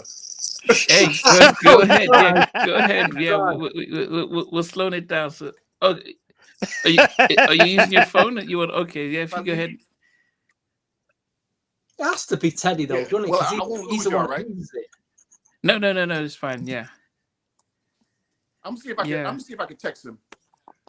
Okay, that's fine. This is going to be an exclusive. If you, Texting if Teddy Riley live on a Sunday evening here on the New Jack Swing podcast. Exclusive yeah, for you here. but it is an interesting stuff because somebody thought because when you listen to Spend the Night, that's the first time you hear Yep Yep, and Aaron is introducing Donna. This is Teddy. Yep, and Donna. Then this is Timmy, and you hear Yep Yep, and but then in throughout the record you're hearing Yep Yep by I assume was Teddy. So that was just something that I just wanted to find out, just to clear up. But, and then you also hear him when he's doing "I Wanna." He's singing and "I Wanna" too. I don't think he did. Yep. Yeah, he did it, and "I Wanna." He did it in there too. Okay. I'll Yeah. listen to that. Yeah, he'll come back. He's getting in touch with Teddy. So, but I know Teddy is very familiar with this because a number of people have reached out to him. So he and plus Teddy used to follow me. Yeah. Anyway, so as we go around, so we're down to number 3, our top 3. So Sheldon, what makes you number 3? My number 3 is "Don't Clap, Just Dance." I love the record. I love the guy up tempos, man. I really love him. I love the storyline. They're in the club, and then I love the chant because what they're doing, they're incorporating. It's a record that came out on Sugar Hill Records called "Let's Dance," and there's a hook that they're singing. "I got the feeling, let's dance. Come on, get down," and then you hear it. They throw it in there, right before they get to I guess the last verse or whatever, man. So you hear them singing it. So I remember hearing that record and I was like, wow, this is just it's one that I love. I love to sing along with at the time, and I just love to play it. And then the remix is great. The remix is, oh my God, it just takes the record to the next level, man. I need to listen to that. I haven't heard the remix of that. I just as I said, it's just actually it is really just dance don't don't if you listen to it it just feels it just feels the sort of thing, you're going out to a club for the night on a Saturday night, you before to get yourself in the mood, you put that on, get your vinyl 12-inch out, put that on, and that'd really get you in the mood for going out for a night out. Used to for me anyway. Was going out on a Saturday night to a club. I'd play a few swing 12s. That'd be one of them. Stick it on, and I'd be ready then to go. And when that record came out, they weren't making R&B records like that. In terms of going back, like going to a party, everything was like it changed. It was Luther Vandross, Freddie Jackson, and El DeBarge. So you didn't have the party records. You didn't really have them. You had like the funk bands they were doing it early on, but at that point in '88, you didn't have like party dance records, man. And they just resonated with people, like you said, going to a club. It's just like, think about it. It's bookended. It's a perfect companion when you look at like Just Got Paid. It's a simple concept. Yeah, I'm getting money. I got paid going to the club. Now I'm in the club. I'm seeing girls standing on the wall. And then he talks about, I see a move or two creeping out your attitude, like she's there. Just the whole lyrical aspect of it. So Timmy's writing style, I love it, man, because it's very conversational and it's very observational. So it's like he's taking an everyday concept and he's turning it into a song, but it's something that you can definitely relate to. So his songwriting is but really you have good, Aaron delivering it, and they have Teddy putting the music to it. So you can just see how they just worked as a unit. But I think when you he's back.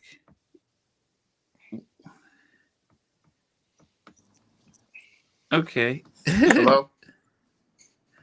Yeah. Oh, sorry. And my phone froze. Can you Yeah. see me? Yeah, we can. Yeah, we can see you. What is happening here? My phone froze. Sorry. My phone froze up. What happened? No, it's fine. I had to turn the I think phone you off and said turn it back on. No, it's fine. No, we're waiting for you and stuff. Oh, you sent your text, so hopefully he'll respond before we end, right? I didn't even send a text. Oh, Okay. That's fine. That is fine. I'll ask him later. I don't want a chance of losing the signal. Yeah, no, that's fine. Hello? We were just going into our top. We just went into our top three, and Sheldon had his number three was "Don't clap, don't just dance, don't clap your hands." And we were just talking about how Timmy's writing, Teddy's production, and Aaron's vocals, how they just made just an amazing track. Do you remember Clurel, a record? It came out. It was a popular record in New York. Sugar Hill Records, West Street Mob. Let's Dance. Got the Feeling. Let's Dance. Come On and Get Out. It was like an up-tempo record. Yeah. And so you hear they put that hook somewhere's in that record. So that's what really, really stood out when I heard that record back then. Yeah, I forgot about that song. Oh, that song was fly. I remember that song. Yeah. Wow. Stevie, number three. Any of this top three could be number one for me. I don't even know why this is at number three because it's a number one record. I thought it was. I'm under the impression it was the first single, and I'm sticking with the fact that it is the first single. But Groove Me's at number three for me. And again, I don't know why because it's a number one track. Classic. We give you the yellow card, man.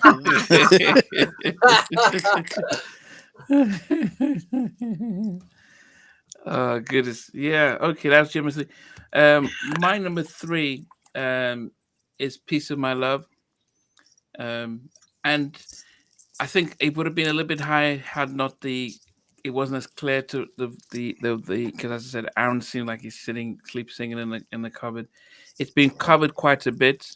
I think Mariah covered it, didn't he? And then who was it? Was it Tupac on the All Eyes on Me? You can have "Piece of My Love," yeah. But I think Timmy mentioned when I asked him about the song, he talked about, at that point he was just like a single guy. He was like, man, you know what? I'm this, you can get a little bit of it, but I'm not giving you all, and he just got off his bass and he was that so you can hear the bass throughout it. So he wrote with his bass the track and but yeah, so yeah, that was okay. So yeah, so Run the Streets of Tupac. Yeah, that's that who sampled it, and it's just a beautiful track. And I think during that time as well, it's probably one track that has endured because if you think about a lot of stuff that H-Town and R. Kelly and Jodeci were doing with their ballads, it was built on that, and I think that's what Guy fell away from. Or without Timmy, they couldn't replicate that type of slow jam. Because Let's Chill is okay, but it's not. I didn't think it's memorable, but it's not. I don't think it was as strong as "Piece of My Love" or any of the ballads on the debut album. "Piece of My Love" was dope, and it's like once again when you go back to Timmy's style of writing, conversational, taking an everyday experience and just injecting it into a song. Like what he says, there's a few things in my past that can't be explained. Just that whole mystery, storyline or whatever. So it was dope record, man. Dope record. A question about Aaron that Akin has just sent you. It says what made it says folks said that Aaron sounds like Charlie Wilson, but what makes him sound like Charlie? The tone of his voice. I mean, he's probably greatly influenced by him. He's greatly influenced by Charlie Wilson and Stevie Wonder. You know what I mean? Yeah. I mean, that's just who he loves. But I mean, Aaron just naturally sounds that way. You know what I mean? It's not like he's trying to make his voice sound that way. Aaron's just naturally Charlie Wilson and Stevie Wonder mixed together. You know what I mean? And that's who Charlie is. Stevie Wonder is one of Charlie's, inspirations or whatever. That whole church melisma type voice. But yeah. And Max, so Timmy Gatling wrote what's the song by Belle Biv DeVoe? I do need you. When, Oh, And it when was can I Yeah. get When I it? see you Like when smile. will I Smile see you Again. When smile? I can see smile again. Yeah. Then Talk to Myself by Christopher Christopher Williams. Williams. I do need you. He also did stuff for Jasmine Guy. He wrote and Did he co-produced. do Ralph? Did he do He did one Ralph's for record? Yeah, Ralph, and he he did a also couple did. for Ralph. Do What I Gotta Do? Is that No, what I the think one? now I Yeah, don't know. yeah, Then he also did Make You Sweat by Keith Sweat. So yeah, yeah. He had a few uh, hits there. He wrote a few hits. He did. yeah. So he had his stuff. But I guess Carell, did you ever listen to the that new Jack Swing podcast? What was that Jacked. Jacked? Did you ever listen? He was in it. He was in it. I think he was in it. Oh, you talking about You the know, one about The yeah? Jacked. You talking about the podcast? But it's just Yeah, he was in it. yeah, I was in it. Yeah. yeah, yeah. Yeah, It's they probably introduced me first. oh. I would say it's probably even though it was an audio documentary, I think even if it was visual, I don't think it would make a difference. It was probably one of the Yeah, it was good. best piece of documentary that I've listened to. It was heartbreaking, especially hearing about Marsha and Teddy and Gene doing what he could to split that up, thinking that somebody was going to get into his ear. That whole thing, how life could have been different. And Teddy and Timmy talking about when he saw them at the forum and they just drove past him like they didn't know him. I mean, oh goodness, I can't imagine the kind of heartbreak when everything you've worked for it goes out and and you're out of it and being on the Apollo and all that stuff. It's Yeah, probably if I always tell people if you've not listened to Jack, search it on any podcast. It is heartbreaking, but it's the most amazing piece of history about New Jack Swing and about whole Teddy and Gene and Timmy and everything. yeah, it's Yeah. hard. Yeah, yeah. And then that was powerful. And then the story that you shared when the authorities came and they shut the label down, shut the office down, and you went up there to go get your stuff and they let you get your stuff out of there. That was a powerful You know story, when man. Gene got arrested for drugs? That was a life changing day. That day changed my life for the worse. As much as getting signed changed my life for the better. It's like you literally get your life changes overnight. Yeah, it's crazy. Wow. Yeah. Correct. What makes you number 3? Number 3, know that it's true. You can call me crazy. Yep, definitely that. I love that song. So that could have been you because that's your voice, right? That's your was that your yeah, I definitely that could was have your sang ring? that song. I definitely could have sang that song. Like, definitely. I remember when I'll Be Sure first hit really big, this guy named Alan George, he was the one that wrote, he produced Somebody Else's Guy for Jocelyn Brown. I don't know if y'all know that song. Okay. Yeah. He saw me one time, he's like, I'll Be Sure's whole album should be yours. And I was just sitting there like, yep, you're right. But yeah, you can call me crazy. Wow. Have you ever? I mean, you've got your studio at home. Have you ever thought about interpreting the Guy album? You're just singing, just recording it, and then putting it out there to say. I'm gonna do it because you mentioned that to me last time. I'm gonna do at least. I'm gonna at least do 2 of them. Do 2 of them. I gotta just do it. Because I'm gonna be putting out covers soon anyway, so I might as well definitely do some of those. I guess. I don't know. Yeah, I would think the Guy album and probably an updated version of Kids at Work if it was done the way it should have been done. Well, yep, You Can Call Me Crazy, and I Like is definitely an updated version of Kids at Work to me. Yeah. You see, because they still kind of pop. They have a pop appeal to them. Yeah, you know what I mean? I mean that's how you start linking the whole circle of your Kids at Work Guy and the role you played, and then it gets I'm not talking about just going viral, but it would be just a way of people like wow, because I guess most people unless they look, it's kind of hard to find you on IG because you're not using your main name. and stuff like that. But I don't even know how I I can't remember how I connected with you. I connected with I contacted you. Yes, Because of yes, Jackie McGee. yes, and I didn't That's how. I didn't actually I didn't never thought I didn't think you existed anymore, because when you have you have a name and like kids at work, and then you just don't hear anything anymore, so it's like, Yeah, oh my goodness, he's still around. And it's crazy. yeah, so It's crazy. yes, okay. Yeah, I've been behind the scenes, I guess. Yeah, but now, as I said, people are seeing you, people are connecting, and even when you said that stuff about Timmy, about comparing him to Melvin Riley Jr. Yeah. with the swag of D'Angelo, Timmy appreciated that. He posted it on his page and stuff like that, because I guess people Yeah. it was good to be able to hear you I say guess that. I'm telling you, man. I don't know what it is about my life. I'd be right near it. Like where I'm at now, right? I'm in my New York apartment now. You know what I mean? I have a house in Baltimore, but I have a New York apartment here.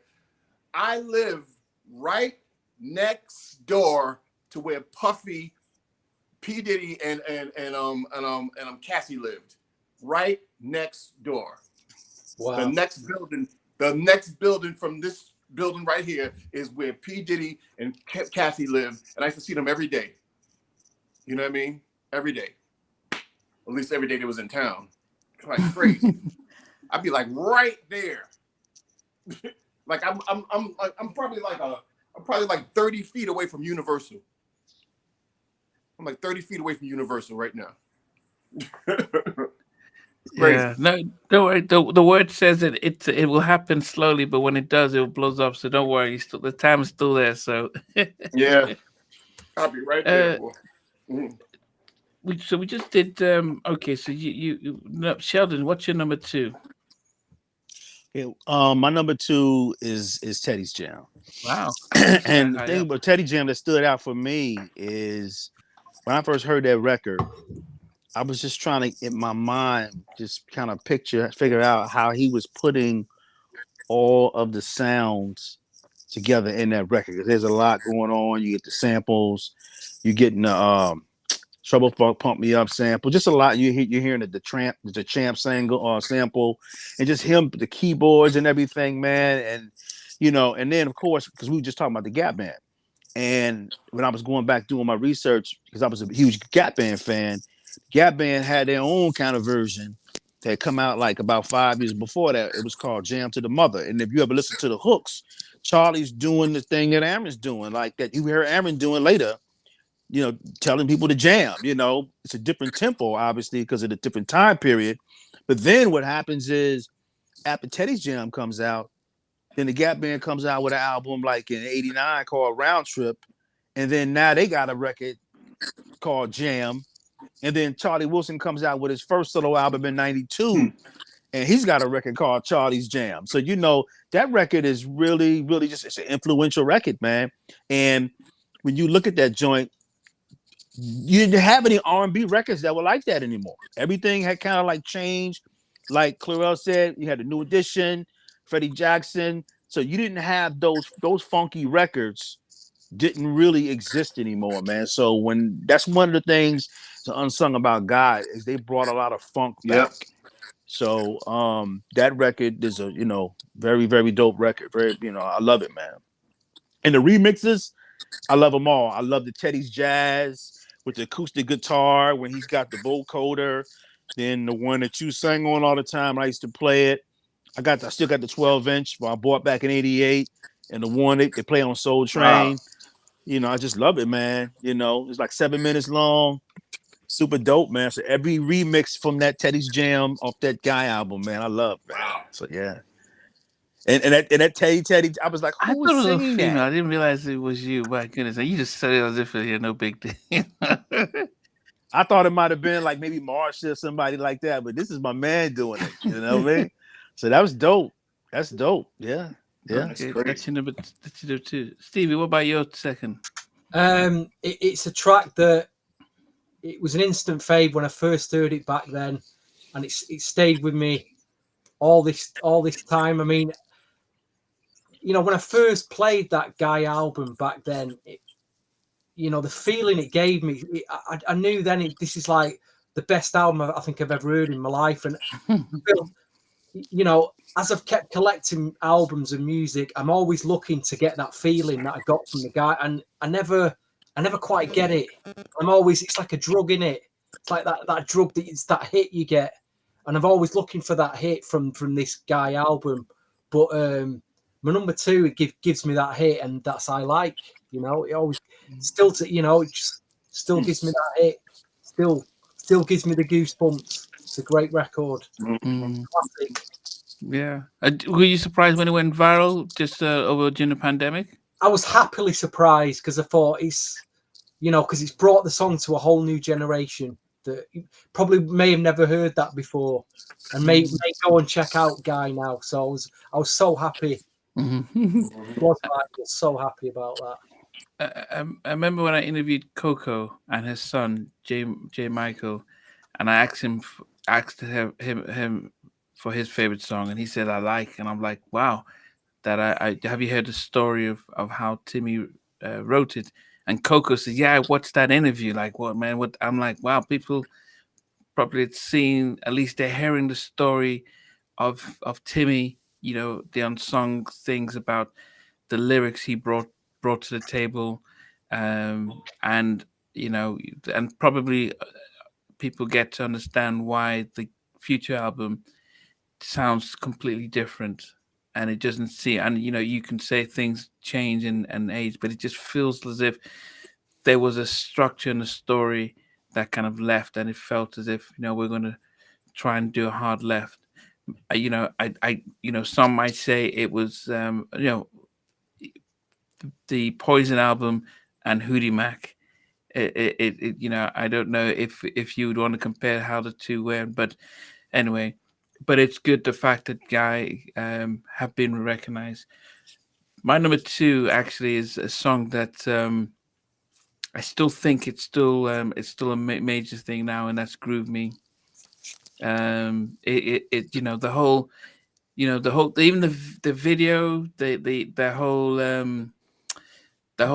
it sounds very much Uptown. When I hear that, it seems as if that was one of the Uptown. That was like a, because when you think of Guy, you don't really think Uptown Records, even though they were signed to Uptown Records, because they felt like they were bigger than that label. But that that track seems to connect Uptown. That anthem felt like it connected that whole Uptown movement with that particular record, and it just felt it. You know, when you hear, especially if you listen to that Jack podcast, it felt like that record was. It just didn't make sense for an R&B track that could talk to the streets. It felt like that was a track where people like, well, what is this?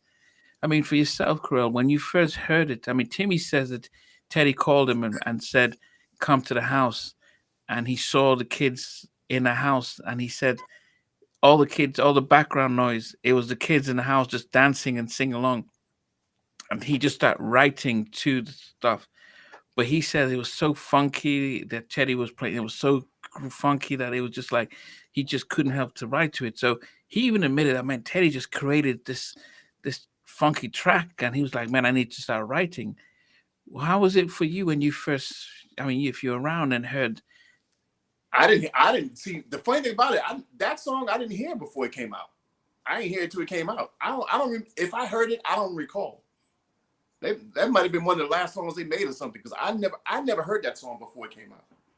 Yeah, so I couldn't even tell you. All I know, I love it. That song to me represents what the Guy album's sound is all about. Yeah, it definitely is a classic. What's your second then? What makes yours your Same second? thing. The same thing. Okay, Groove Me. Yeah, see, I remember being in the car with Teddy when the song came on.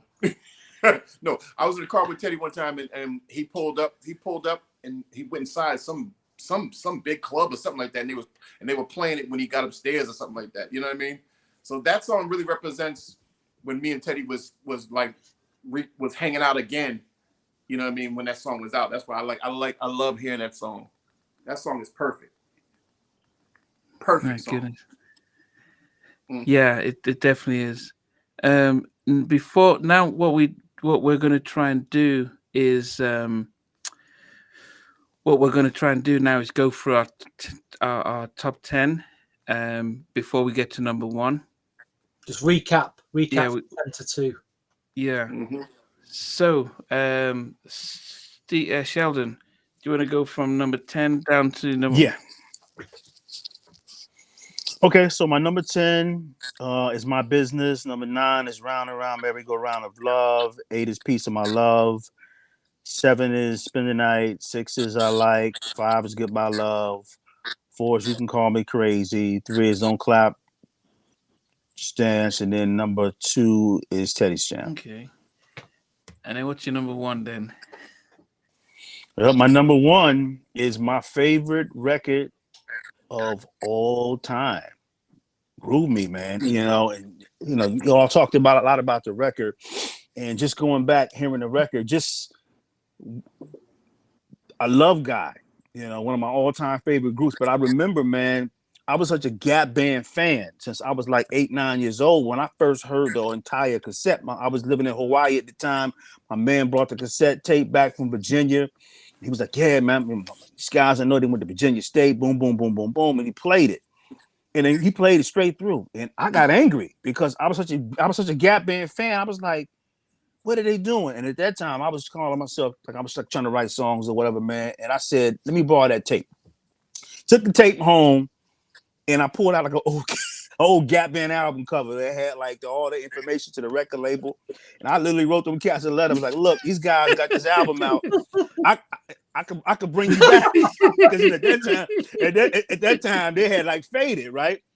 But then I played the tape again, and it was like crack, man. And I was hooked. So at that point, the hate, I wouldn't call it hate, but all the dislike that I had, I loved the record. And I was trying to when I heard Groove Me, I was just trying to just really just break the record down, man, because there was so much going on with the sounds and whatnot. And like you said, that's the ultimate record, ultimate Uptown record.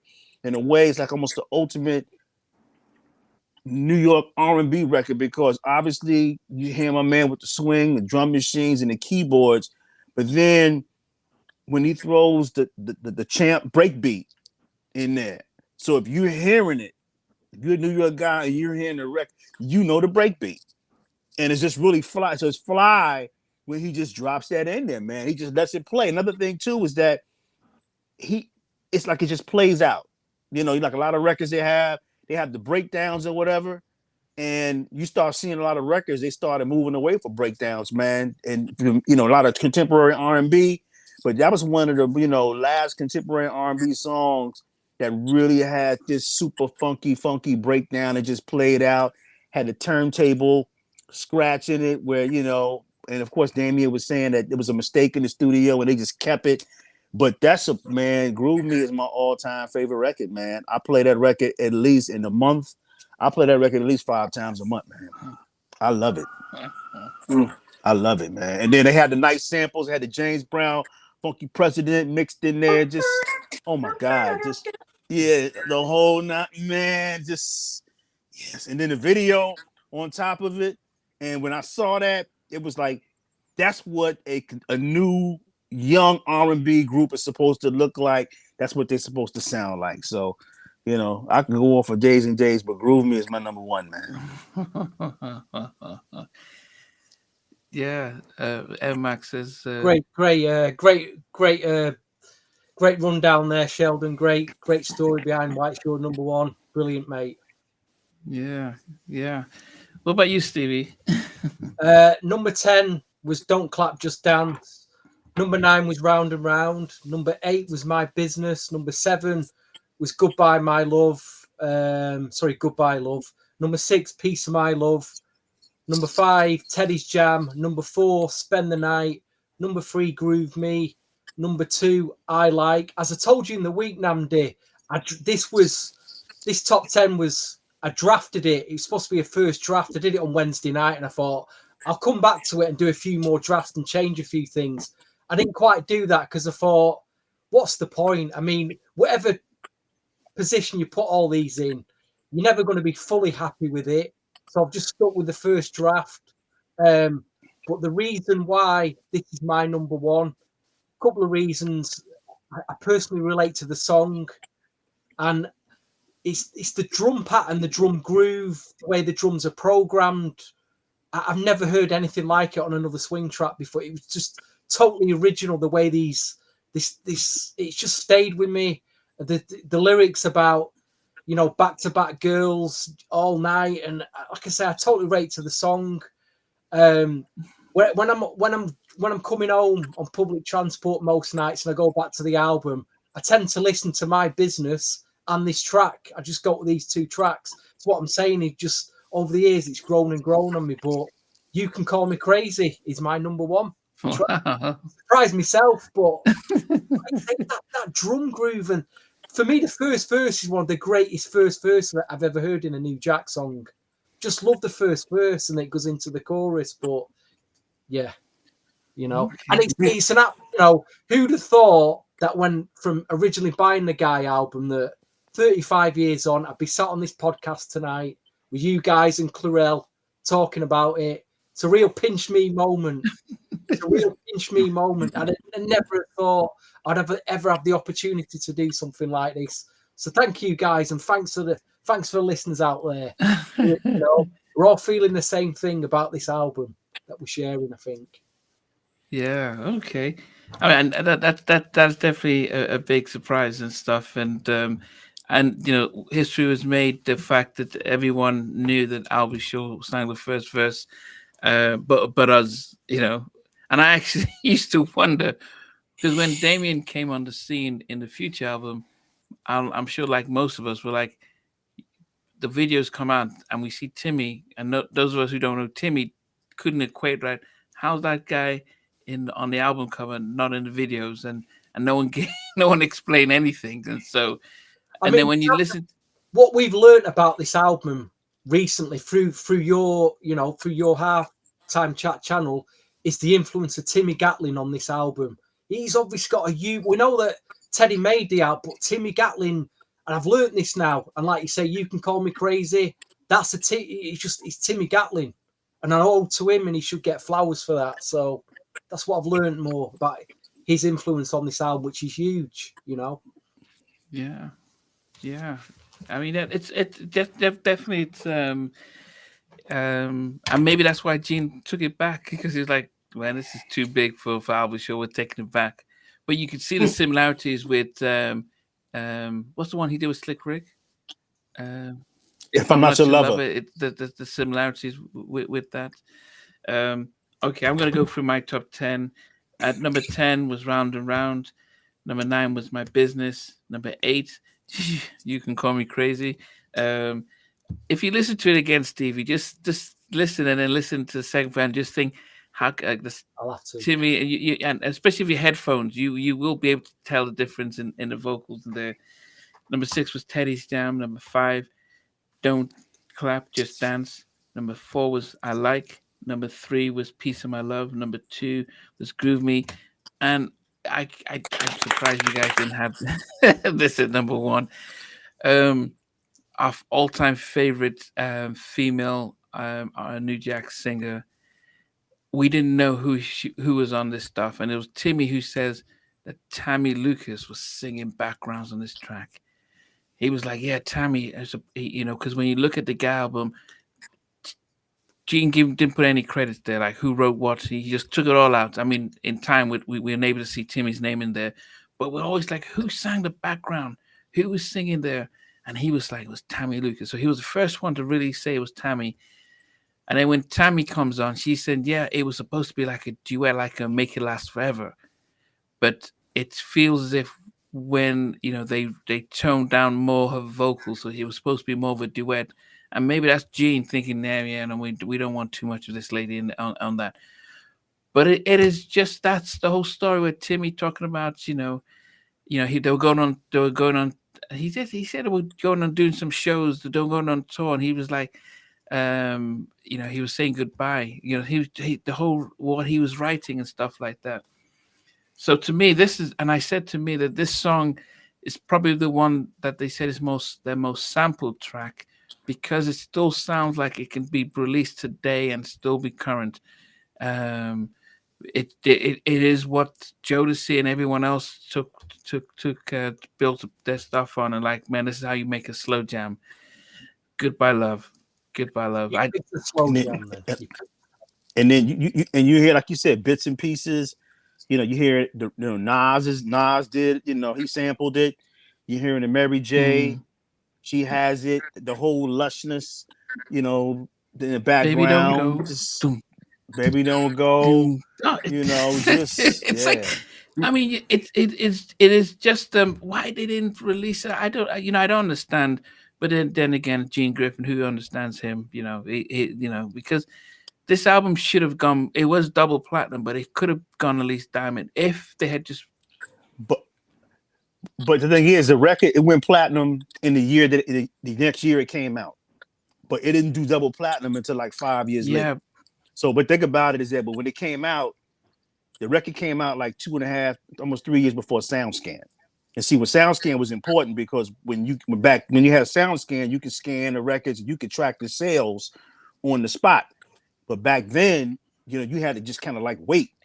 And the record had sold 1 million. But in 1989, it was the biggest, it was considered the number one R&B record. And it was slow. It was slow out the gate because obviously we know what was going on with Don't Be Cruel or whatever. And I remember seeing the ads in the magazine. This is before, it was social media. And I remember finally seeing an ad in Right On magazine, and they had an ad for the Guy album, and it had platinum. And that was like a year later, man. But yeah, influential album, man. I think just the singles they released and stuff, the whole thing. But well, what a surprise, Nnamdi, that you've picked a ballad. And to continue our weekly joke, if David Foster was going to pick any track to produce on that album, he'd have picked Goodbye My Love without a doubt. No surprise, Nnamdi's number one there. But I don't think he will do a good Foster moment again. I don't think he will do as good a job as what Teddy and Timmy did with the track. And that's the thing we were saying, Clurel, how Teddy, Timmy, and Aaron did the trifecta. Timmy with the pen, Teddy with the production, and Aaron with the delivery. And the secret sauce was Tammy Lucas. I mean, for all of us who, to find out that she was there at the very beginning of the Guy album, that was mind blowing for me. And I'm like, what? She was back then? And she was just like, yeah, I was just hanging around. And she also talked about I like, she was doing all the vocal pump, dum dum dum dum dum I like, and how they just took her vocals, and then she was, so that's to me that's definitely shout out to Tammy Lucas. I haven't seen her since those days, and I hope you're doing well, baby. I've seen the interview I did. Okay. Yeah, the album was dope because it was like, sometimes like I said, he did the record in his house. And then sometimes you go in the studio, they kind of clean it up.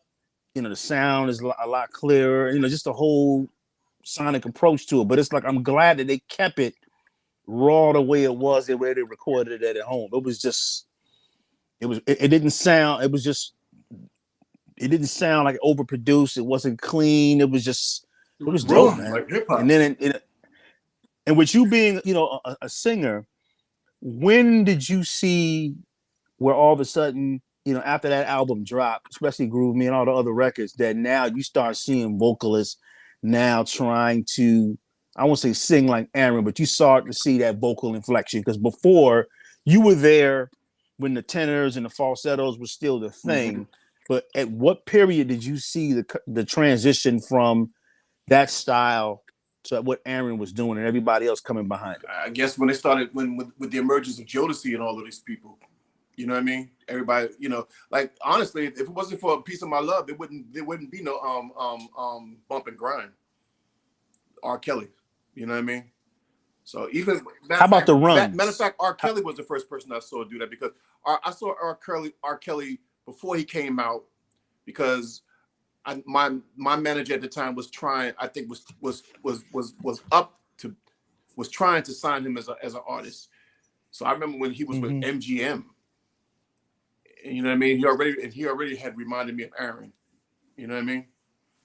So I don't know. I think R. Kelly was the first person. He's talking about Barry Hankerson there. Barry Hankerson.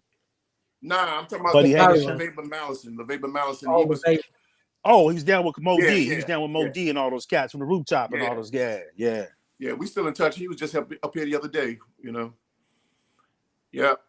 So he was the first person that told me about R. Kelly. When R. Kelly was on that Natalie Cole show, he was in a singing contest. Breaks. Yeah, it was like some big break, Yeah, some big break or something like that. Yeah, your big break. Yo, your musical knowledge is crazy. Hey man, I just hope that 10 years from now, I'm 55 now. When I turn 65, I still got my memory. God, your musical knowledge is crazy. Appreciate it, man. Thank you. So, Clurel, what's your all-time favorite one on the album then? Yeah, because I'm definitely not gonna remember all 10 of them. Yeah. So I'm gonna write it down. I'm gonna write it down. I'm like, what? Piece of my what? I don't know what the heck. Okay, so drum roll. I like. Wow. And the reason why I say I like, because to me, the quintessential definition of a hit record, especially if it's an up-tempo record, is when you can hit people in the feet and in the heart at the same time. If you can make somebody, it's hard to take an up-tempo and hit people in the heart, because songs that hit you in the heart are usually ballads. I like hits you in the heart because of the melody and the chords, but the groove hits you in the feet. You still want to dance to it, especially that. You know what I mean? It's like crazy, and just loving basketball. Period. You read my mind. I was about to bring that up. Yeah. That's the ultimate. Yeah. You read my mind. That's the ultimate movie from the 90s. Loving Basketball, and that song is Loving Basketball. That song and Just Got Paid. You know what I mean? So yeah, man, I love that song. I love it. And then the intro was great. The intro to the record. Oh man. Even though you made it number 6, but it's okay though.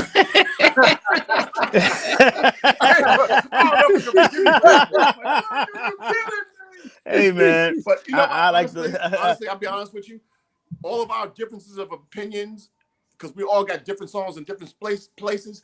That's just a testament of how amazing that album is. Because most albums that you hear, everybody picks the same song for the best, 1 and 2 and 3. You know what I mean? You think of Jackson 5, you definitely gonna think of I Want You Back in ABC and I'll Be There, and everything else is a distant second. But that album is it's like it's any man's game. Any song could be the one. You know what I mean? It's a great album. I give them all the props in the world. It's an amazing album. They did a great job, and it's a damn shame that they ain't getting it back together to do another one. Those same people should get back together. All four of those guys should go in the studio and do another album and put everything else aside. You know, there was a Teddy worked with a group. They were called Bad Rabbits, and they had their own version where they had actually sampled Groove Me. It was a record called I Just Want to Dance. That was a good one. And it was exciting. It was 2014, and I heard it, and they said, "Here, Groove Me," underneath it. Sample, replayed it or whatever. It was just dope. But you're right. It would be good to see those guys, man. Just, it would be amazing. Yeah. But it is what it is, man.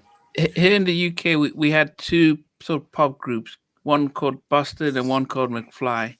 And they called, what was it called, Stevie? I think they were called McBusted or something like that. So it was like, and because one of the lead singer of I think Busted, I can't remember, said he didn't want to sing with everyone. So the 2 other groups came to one lead singer didn't want to join in. So the 2 people came together and formed this kind of super group and went on tour and stuff like that.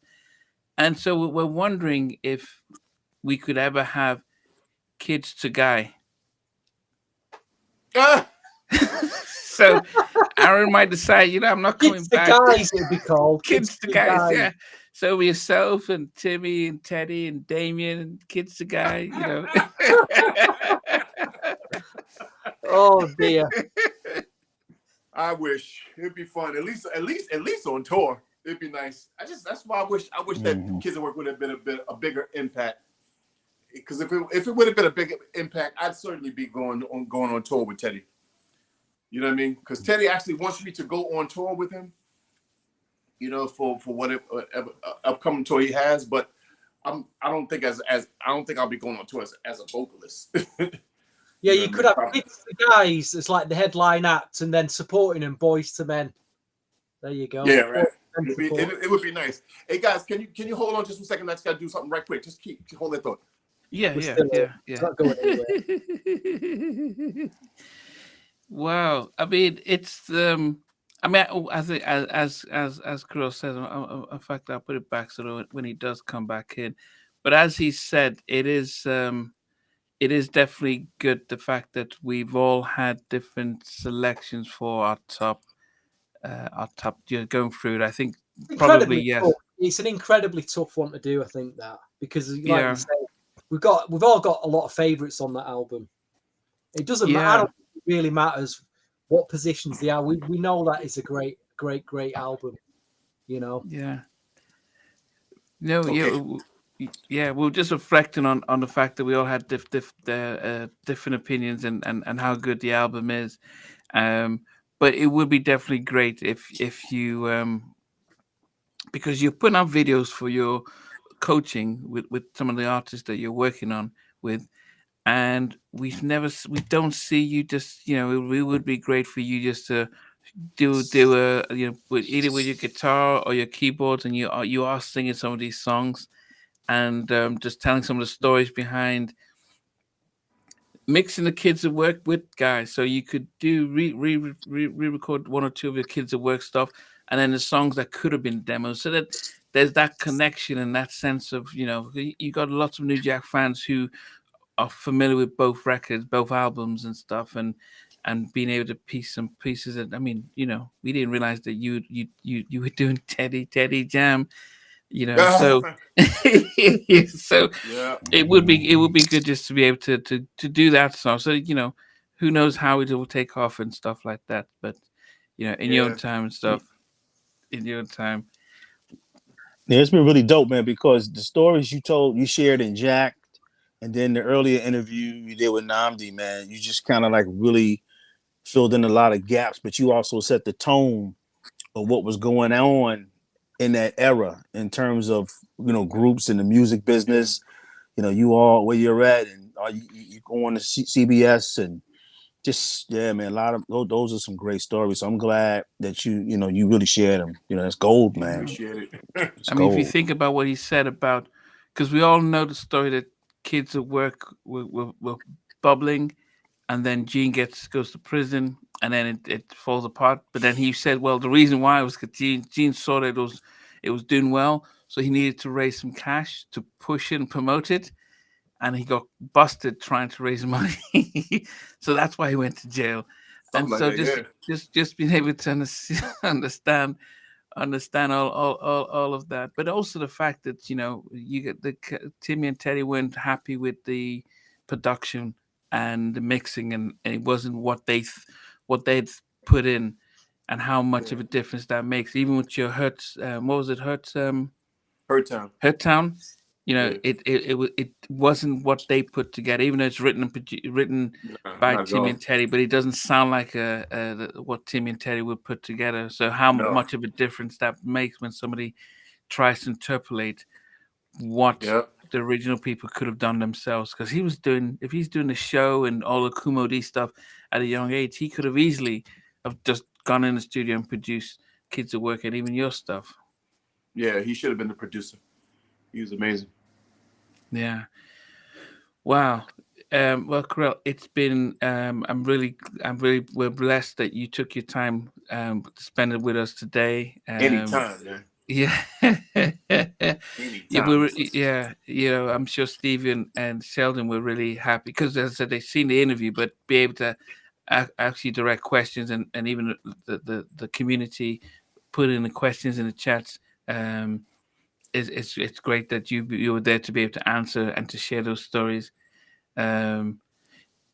Jeremy was asking, did you think that Teddy developed the New Jack sound during his time with Kids at Work? Well, Teddy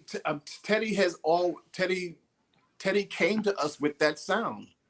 He came to us with that sound before we finished the album.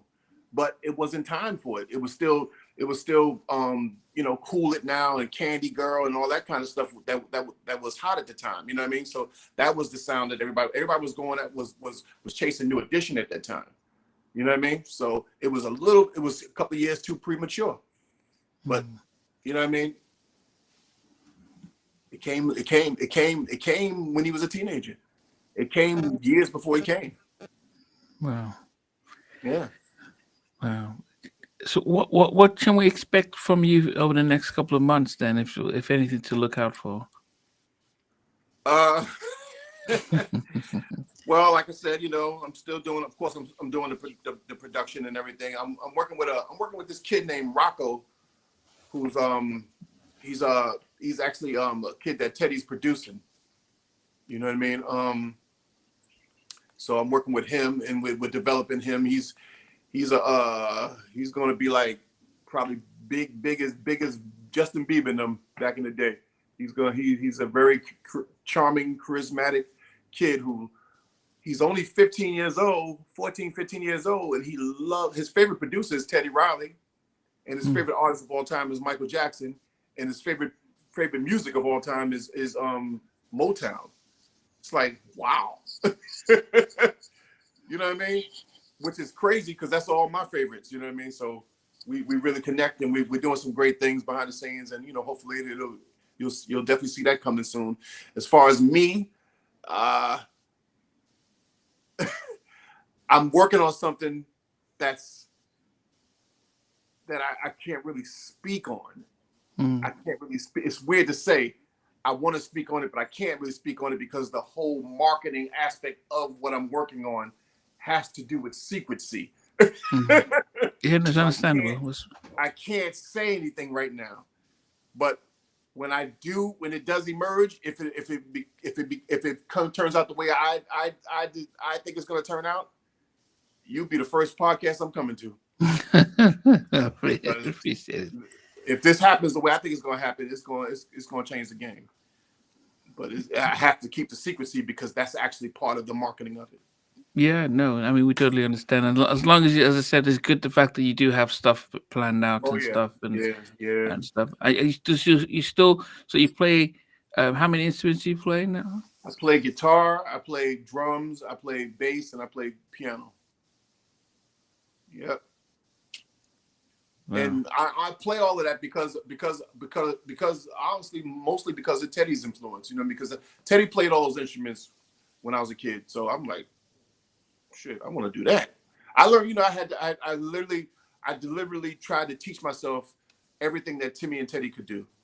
You know what I mean? And I'm not saying I do it to the level they do it, but I aspire to do it because the older I got and the more the business changed, I see that, like, I always thought that if I'm the best singer and the best performer, that's enough. It's not enough. I had to be the best everything else. It's really sad. And now you got to be the best marketer. It's the best marketers that make it now.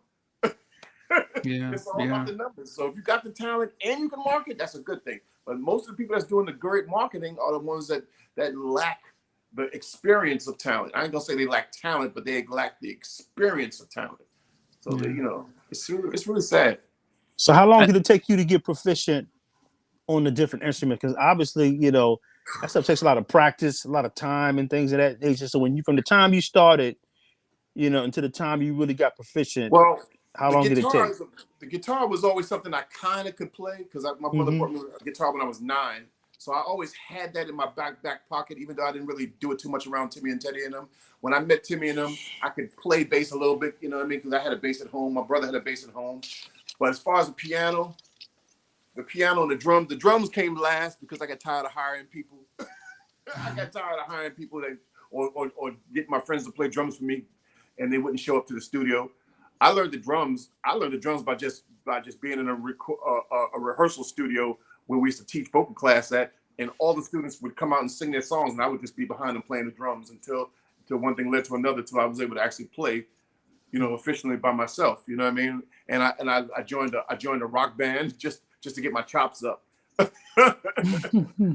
So when did you see the shift between people wanting to maybe rhyme or whatever that, or they started to want to become producers. When you look during that time, late 80s, mid 80s, or whatever that is, when did you see people all of a sudden now wanting to become like producers now that the equipment is available? It all started with Teddy. Teddy is the originator of all of that. Teddy was the first young boy producer that became famous. You know what I mean? So when Teddy became famous, everybody wanted to be a producer. Everybody. That's when I started producing. When Teddy started producing himself, that's when I was like, oh shoot, I wanted to start. You know, but it took just something that it took. In these days and times, you can learn how to produce just if you know how to work the equipment, because you know computers do everything for you. But in the 80s and 90s, you couldn't produce unless you were dope. You just couldn't do it. So it took me I could produce other people, but I couldn't. It took me 20 years to produce myself, to know how to produce myself, because you're too close to it. You know what I mean? So were you all cutting tape back then? Were you all in the studio cutting tape versus what everybody's doing now? Yeah, man. It was like, you know, it's a whole nother game. Especially when you became by yourself, you know what I mean? Because you had to have enough money. I mean, just the tape alone would cost $125. You know what I mean? Then you got to pay $175 or $75 at least an hour in the studio. You know what I mean? It's a whole different game now. I'm blessed. It is a blessing that you can do it all in your house now. I got all the equipment I need right in my house. I ain't got to go nowhere. So how long did it take you to like accumulate like your whole studio when you started collecting equipment? And I mean, that's like a right away thing, because everything is so cheap now. Everything is so cheap. Everything is so cheap now. It's like if I came across something that was too expensive, I would just through my credit pay a monthly fee for it until it was all paid for. You know what I mean? It's everything is so cheap now. Back in the day, you need $10,000 to even think about equipment. Now you just need a couple of $1,000 and a laptop. Yeah. When I guess just a funny story is one of the things that you said that they tried to get you. Timmy and Teddy were doing their duo, the two of them, and they tried to get you back. There was a condition that you refused, and that was your hair. Oh, to cut my hair? Because Clurel had the Jericho, and he was like, "No, I'm going to stick with this." And they said, "Is it?" They said, "Look, cut it." I wore my hair long for a long time. My hair always grew really fast, and I don't know, man. I guess I would have done it, but it was just like, leaving wherever you find your popularity in whatever field you in, it's hard to leave that era. It really, really is. And for me, it was hard to leave the 80s. It was hard to leave the 80s. Had I been famous in 96 or semi-famous in 96, it would have been hard to leave the 90s. It took a long time. It took a long time. You know what I mean? All my friends and all the people I hang around in the last 20 years are so much younger than me that they you know, that's why I always stayed up to date. I started to learn how to be up to date, because after a while, at first they'd be like, "Yo, what are you wearing? This ain't 96. What are you wearing? What are you doing?" You know what I mean? So I had to change up. So now it's a natural thing for me. so there was a story that Kanye talked about when he was working with Jamie Foxx, and they were doing the record that we know was a slow jams record. And when he gets Jamie in there to sing, Jamie is singing like old R&B. And the record is like, "Did you want some Marvin Gaye, some Luther Van?" He's singing it like he's Lionel Richie or something, man. Kanye's telling him, "No, you can't sing it like that." So when you look at your way of singing, did you have to adjust your approach to singing? You know, when you were hanging out with like the young boys in your crew, in terms of changing, or what did you have to change? Just the I didn't really have to change. I didn't really have to change my approach of singing, because I always had a youthful sound, and the music has always been catered towards the youth. So it's always only thing I had to add to my repertoire that I wasn't doing as a kid was more control singing. you know, with the riffing and stuff like that. I had to add that aspect to it. But you know, by the time I became a vocal coach and I got around younger people, I already had that, where I wish I would have adopted it when I was really young. You know what I mean? So do you think as a vocal coach that at a point in time there was an over reliance on the runs versus the articulation and everything? Yeah, it still is. And I think it still is. I think that what they call soul singing should come back, where you just more or less singing from the heart, and the ad libs and the runs should be the added source, but not the primary source. Or else there wouldn't have been a Lionel Richie or Keith Sweat or whoever, these people who don't overly riff. You know what I mean? I think that, you know, I think people should sing strictly from the heart, no matter what you're doing. Yeah. Yeah. Well, I mean, it's been great, and you know what? We're definitely gonna bring have you on even before your project comes out, and I know you're gonna give us that exclusive once you hear back from Absolutely. Teddy on the origin of the Yep Yep, and hopefully, you know, as Stevie says, you know, you may give him a reminder. Hey, Teddy, you know, they just did a guide countdown stuff. Yes, you know, and see what he said. He might say, okay, I'll give him a couple of minutes or so, which will be fine. But Yeah, definitely, we've definitely been blessed by having you, and I'm sure those who've been watching too have been blessed as well. So I'll just let Stevie and Sheldon say their final stuff. So anything final, Stevie? Just what I said earlier, you know, thanks to all the listeners, viewers. I say this every week. Thank you for tuning and watching this. You know, we appreciate all the viewers and that. And Clurel, thanks for coming on. Thanks for your time, sir. It's been great. Yeah. Good to meet you. You know, real pleasure. I hope you guys send me a DM on my Instagram. We'll do. And I definitely need the picture of that album cover. I will. I'll send it you. With the signatures. I've got it on my phone. Yeah, I've got it. I'll send it you. Yeah. Wow. Sheldon? Yeah, thoroughly enjoyed myself. You know, thank you for the listeners for showing up. And Clurel, thank you once again. I said it. You just the stories that you shared, and filling in the gaps of the history during that time period, and then you know, I'm also really just gaining a lot of insight, a lot of inspiration from your spirit. Because sometimes, you know, when you look at what success is, you know, sometimes we can kind of get wrapped up in one dimension of one example or one linear aspect of success. So if our career doesn't the straight trajectory doesn't happen, we can kind of get upset. But you know, the energy that you have, the spirit that you have in terms of just looking at everything and not looking at it.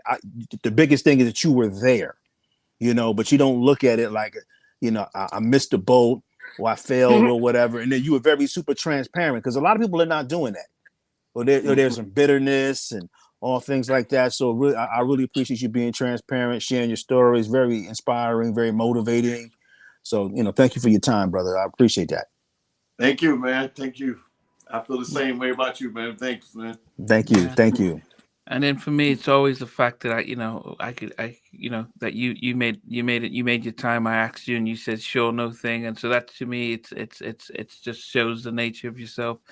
But as I said from that first interview, just seeing that you weren't living in the past and you weren't bitter, it's just the most remarkable thing, and that's part of why we do this stuff, is to showcase that actually most of us are going to go through ups and downs, and to see people in the spotlight go through ups and downs and still be able to see past that, and still say, "Yep, messed up, made some mistakes. Hey, but you know what?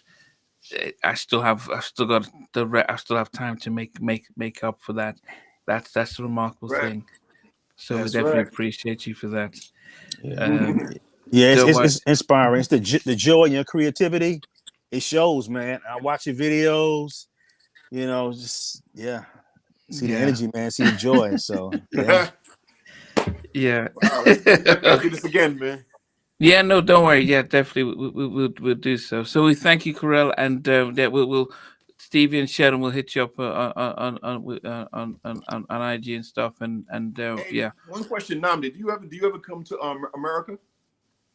I haven't yet, not in a while. Maybe next year because as things settle out. But yeah, I was always visualizing that if we had to do our podcast, we go to Atlanta or fly to New York. But yes, maybe next year. That seems to be the plan. Yeah, keep me updated with that. No, definitely. But anyway, appreciate it, and we'll as I said, we'll get you back soon, and keep out for anything. So, but um, also I'll post the fact that it is it NY Coaching, NYC Vocal Charm School. NYC Vocal Charm School. The last time we did an interview, you had the little logo at the back, but anyway, NYC Vocal Charm School. Yeah. If you guys were to search him, Nah, yeah. that's dope. Oh man. Yeah, if you search for him, if you just search Clurel Henderson on IG or Facebook or even on Google, it will take you to his IG page and stuff, so you can follow and see the fact that he's coaching different artists and showing them how to get their vocals up and stuff. So just follow if you need vocal coaching, you can hit him up as well. Yeah. Another good page to go to is my YouTube page, which is just Vocal Charm School. A lot of good stuff on there. Okay, I did see that. Yeah. Right. Well, thanks a lot, Clurel, and we'll be in touch. Thanks, everybody. I'll see y'all soon. All right, take care now. Thank you again. All right, take care. All right. Okay.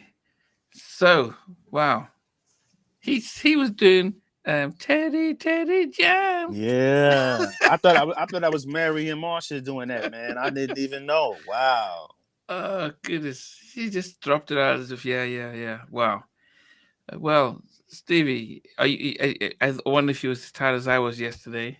Yeah, I must admit, it's been a long one this evening. I am feeling it. Yeah, well, it's been great. So, next week we're due to do the future album, and we may get a guest on that. We may get somebody from the GR, the guy crew who might help us with that. But if not, we'll definitely get somebody to help us as we count down our top 10 favorite tracks on the future album. So that's next week Sunday. But so for all of us, we want to thank you guys for, as ever, for always making this fun, and hopefully you enjoyed Clurel in there. It was longer than our normal stuff, but this is history with him having it now. So next week, the future album. But thanks a lot, guys, for watching.